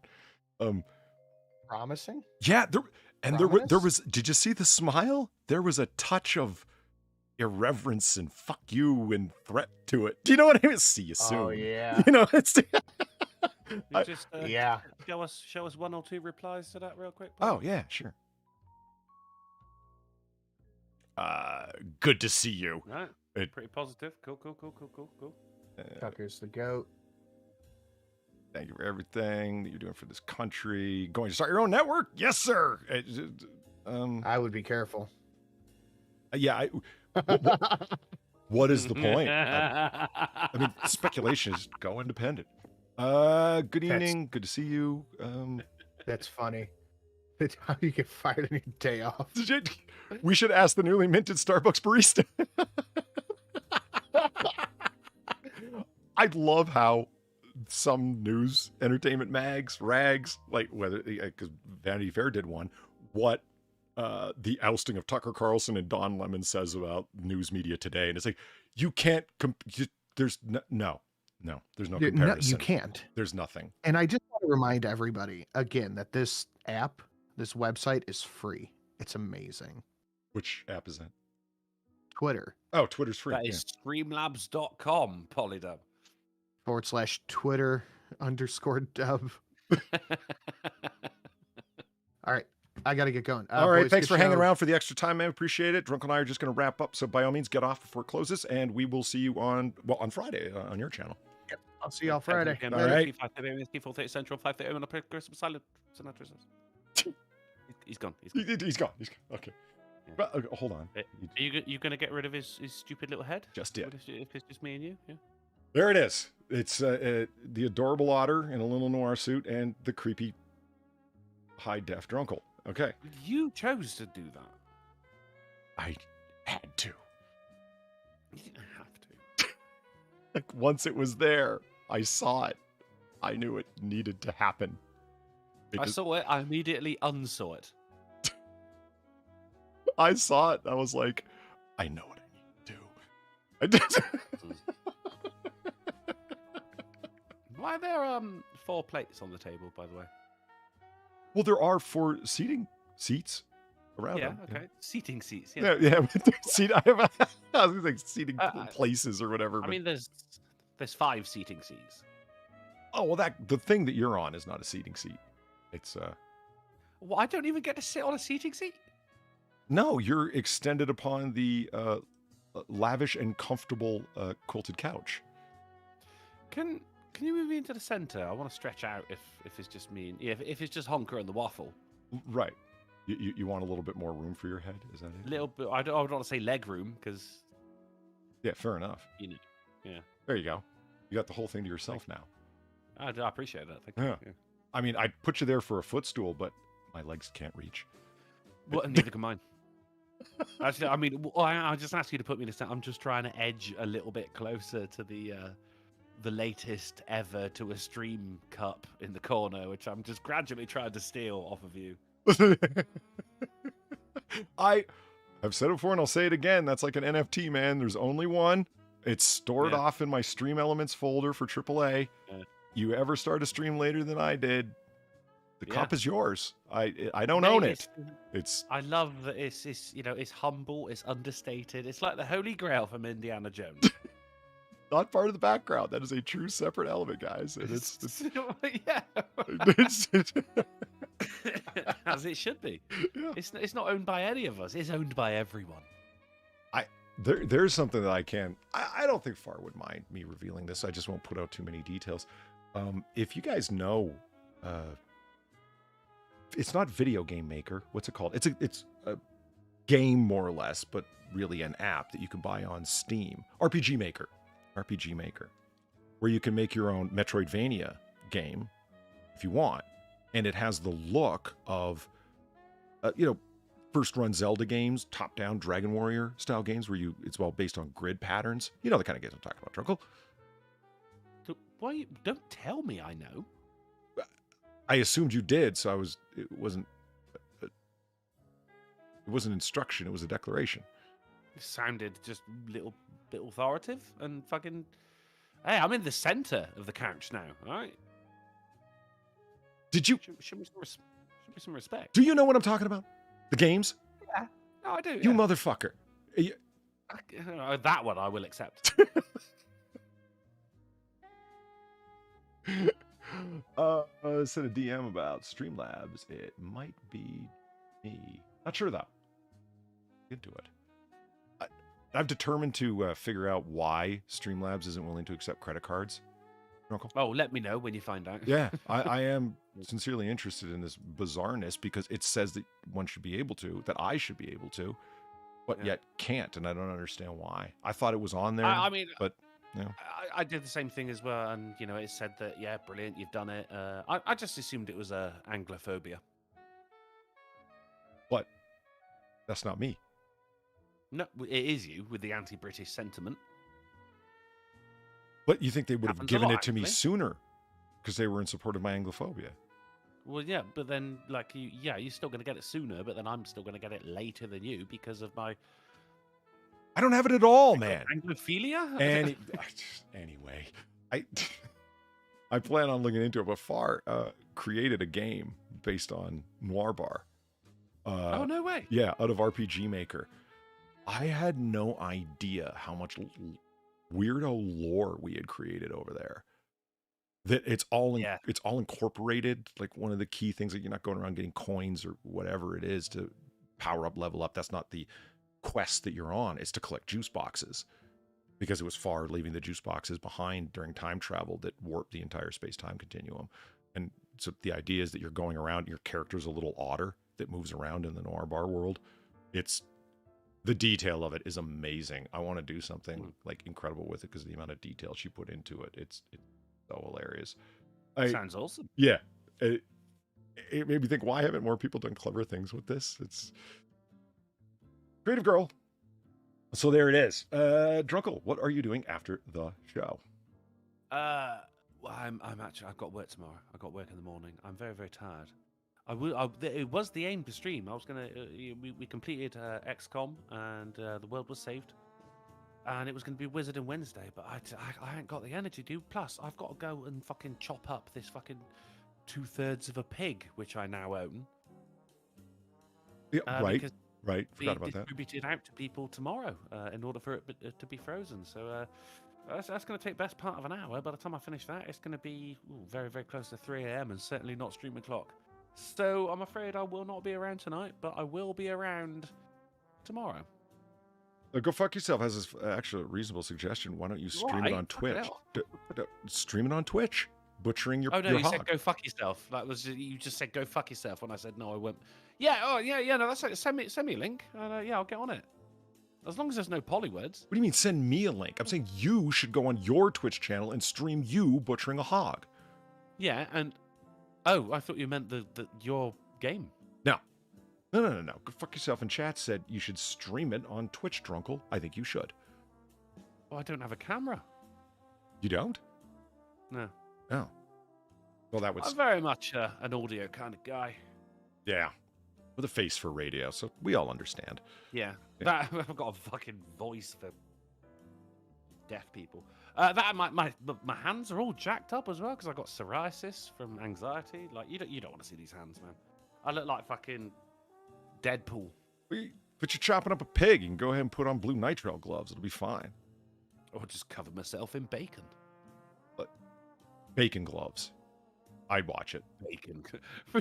when I used to work in the kitchen, when I worked mornings, we're doing breakfast, right? I used to piss off the chef that I was working with, because it'd be like 3 rashers of bacon per breakfast, and you got a thing come in, right, 4 breakfasts, brilliant. Okay, so I would just go, and instead of like just grabbing a stack of bacon, I would take them out individually and just lie them on the back of my hand.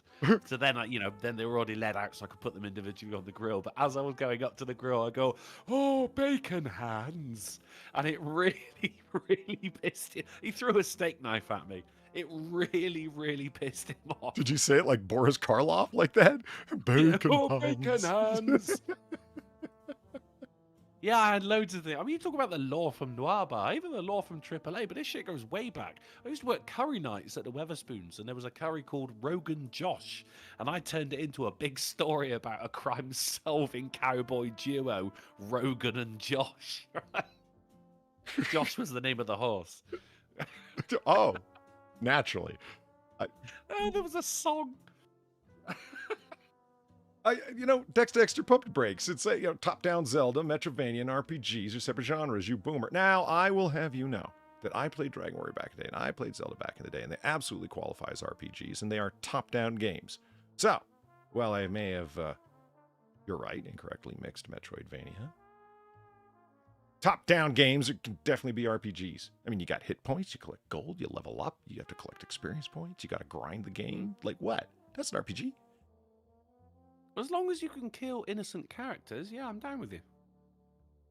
You could in Zelda kill innocent. But, Yeah. The alert was asking which 70s movie to watch for my humanities class. The 80s is clearly Raiders of the Lost Ark. Only one 70s movie? Well, it may be a little obvious, but Godfather. Got to pick one. Man, that is from 70s Artur filmmaker Francis Ford Coppola.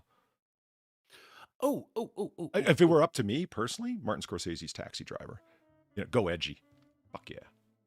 I thought of another film the other day where the whole it's very, very rare that a sequel would be better than the first of the films. I thought of another one. Evil Dead versus Evil Dead 2. Evil Dead 2 was way better than Evil Dead 1. I've never seen either. Well, I mean, Evil Dead Rise I think is out in America at the moment.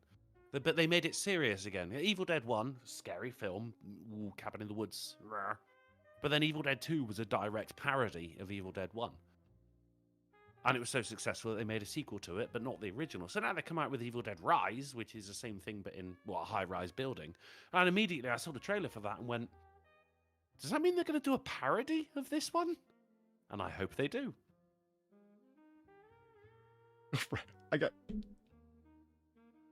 No, Polydub, but Taxi Driver is in the list of options I sent you. And Taxi Driver, all the way. Well, Robert De Niro when he was still an incredible actor and not a fucking weirdo. A tragic tale that man's life has become, but everyone's taken off on us here, Drunk. So let's wrap this thing up, as I said. And I should have known better to make any statement about games around gamers, because everyone's telling me that's not Metroidvania. Get off it. Fuck. Boomer, you boomer. Yeah. Because I don't know what I'm talking about. I'm just trying to generally get the point out. And whoo, it's stepping into a fucking lion's den, man. You done anything on Twitch yet? Yes, but not under my name. It's been secret. It's to lead people over to my OnlyFans. Weird porn. Get it? Yeah. Not for everybody, but those who love it a lot. So anyway, Drunkle, where can they find us next? We're going to be back on Friday on the Silent Sin. On the Silent Sin channel, 10:30 p.m. GMT, 5:30 p.m. AST, 4:30 Central, and 5:30 a.m. on Christmas Island, Polybobs. Awesome. And there it is. So if you guys are interested, by all means, scroll back and watch that Tucker Carlson. Watch the Tucker Carlson speech that he made at the Heritage Foundation. Also, Sin's video on the AOC clip that I showed is really good and really worth watching. I was gonna post it in chat, but I don't think that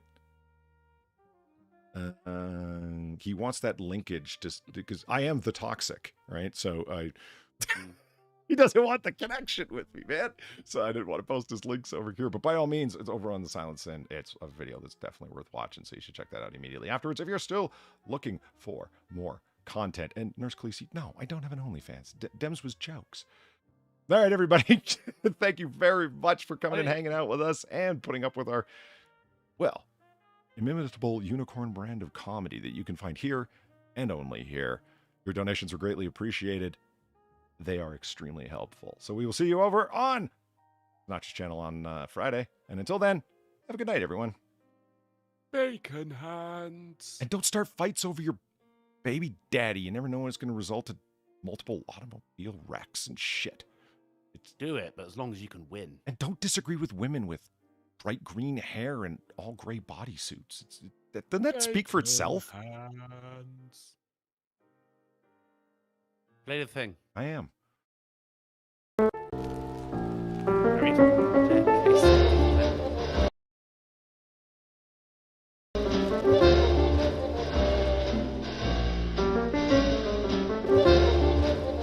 You know what? That didn't fucking work out at all. I'm starting that over again. Let's just, there we go. There we go. All right. See you later, Chad.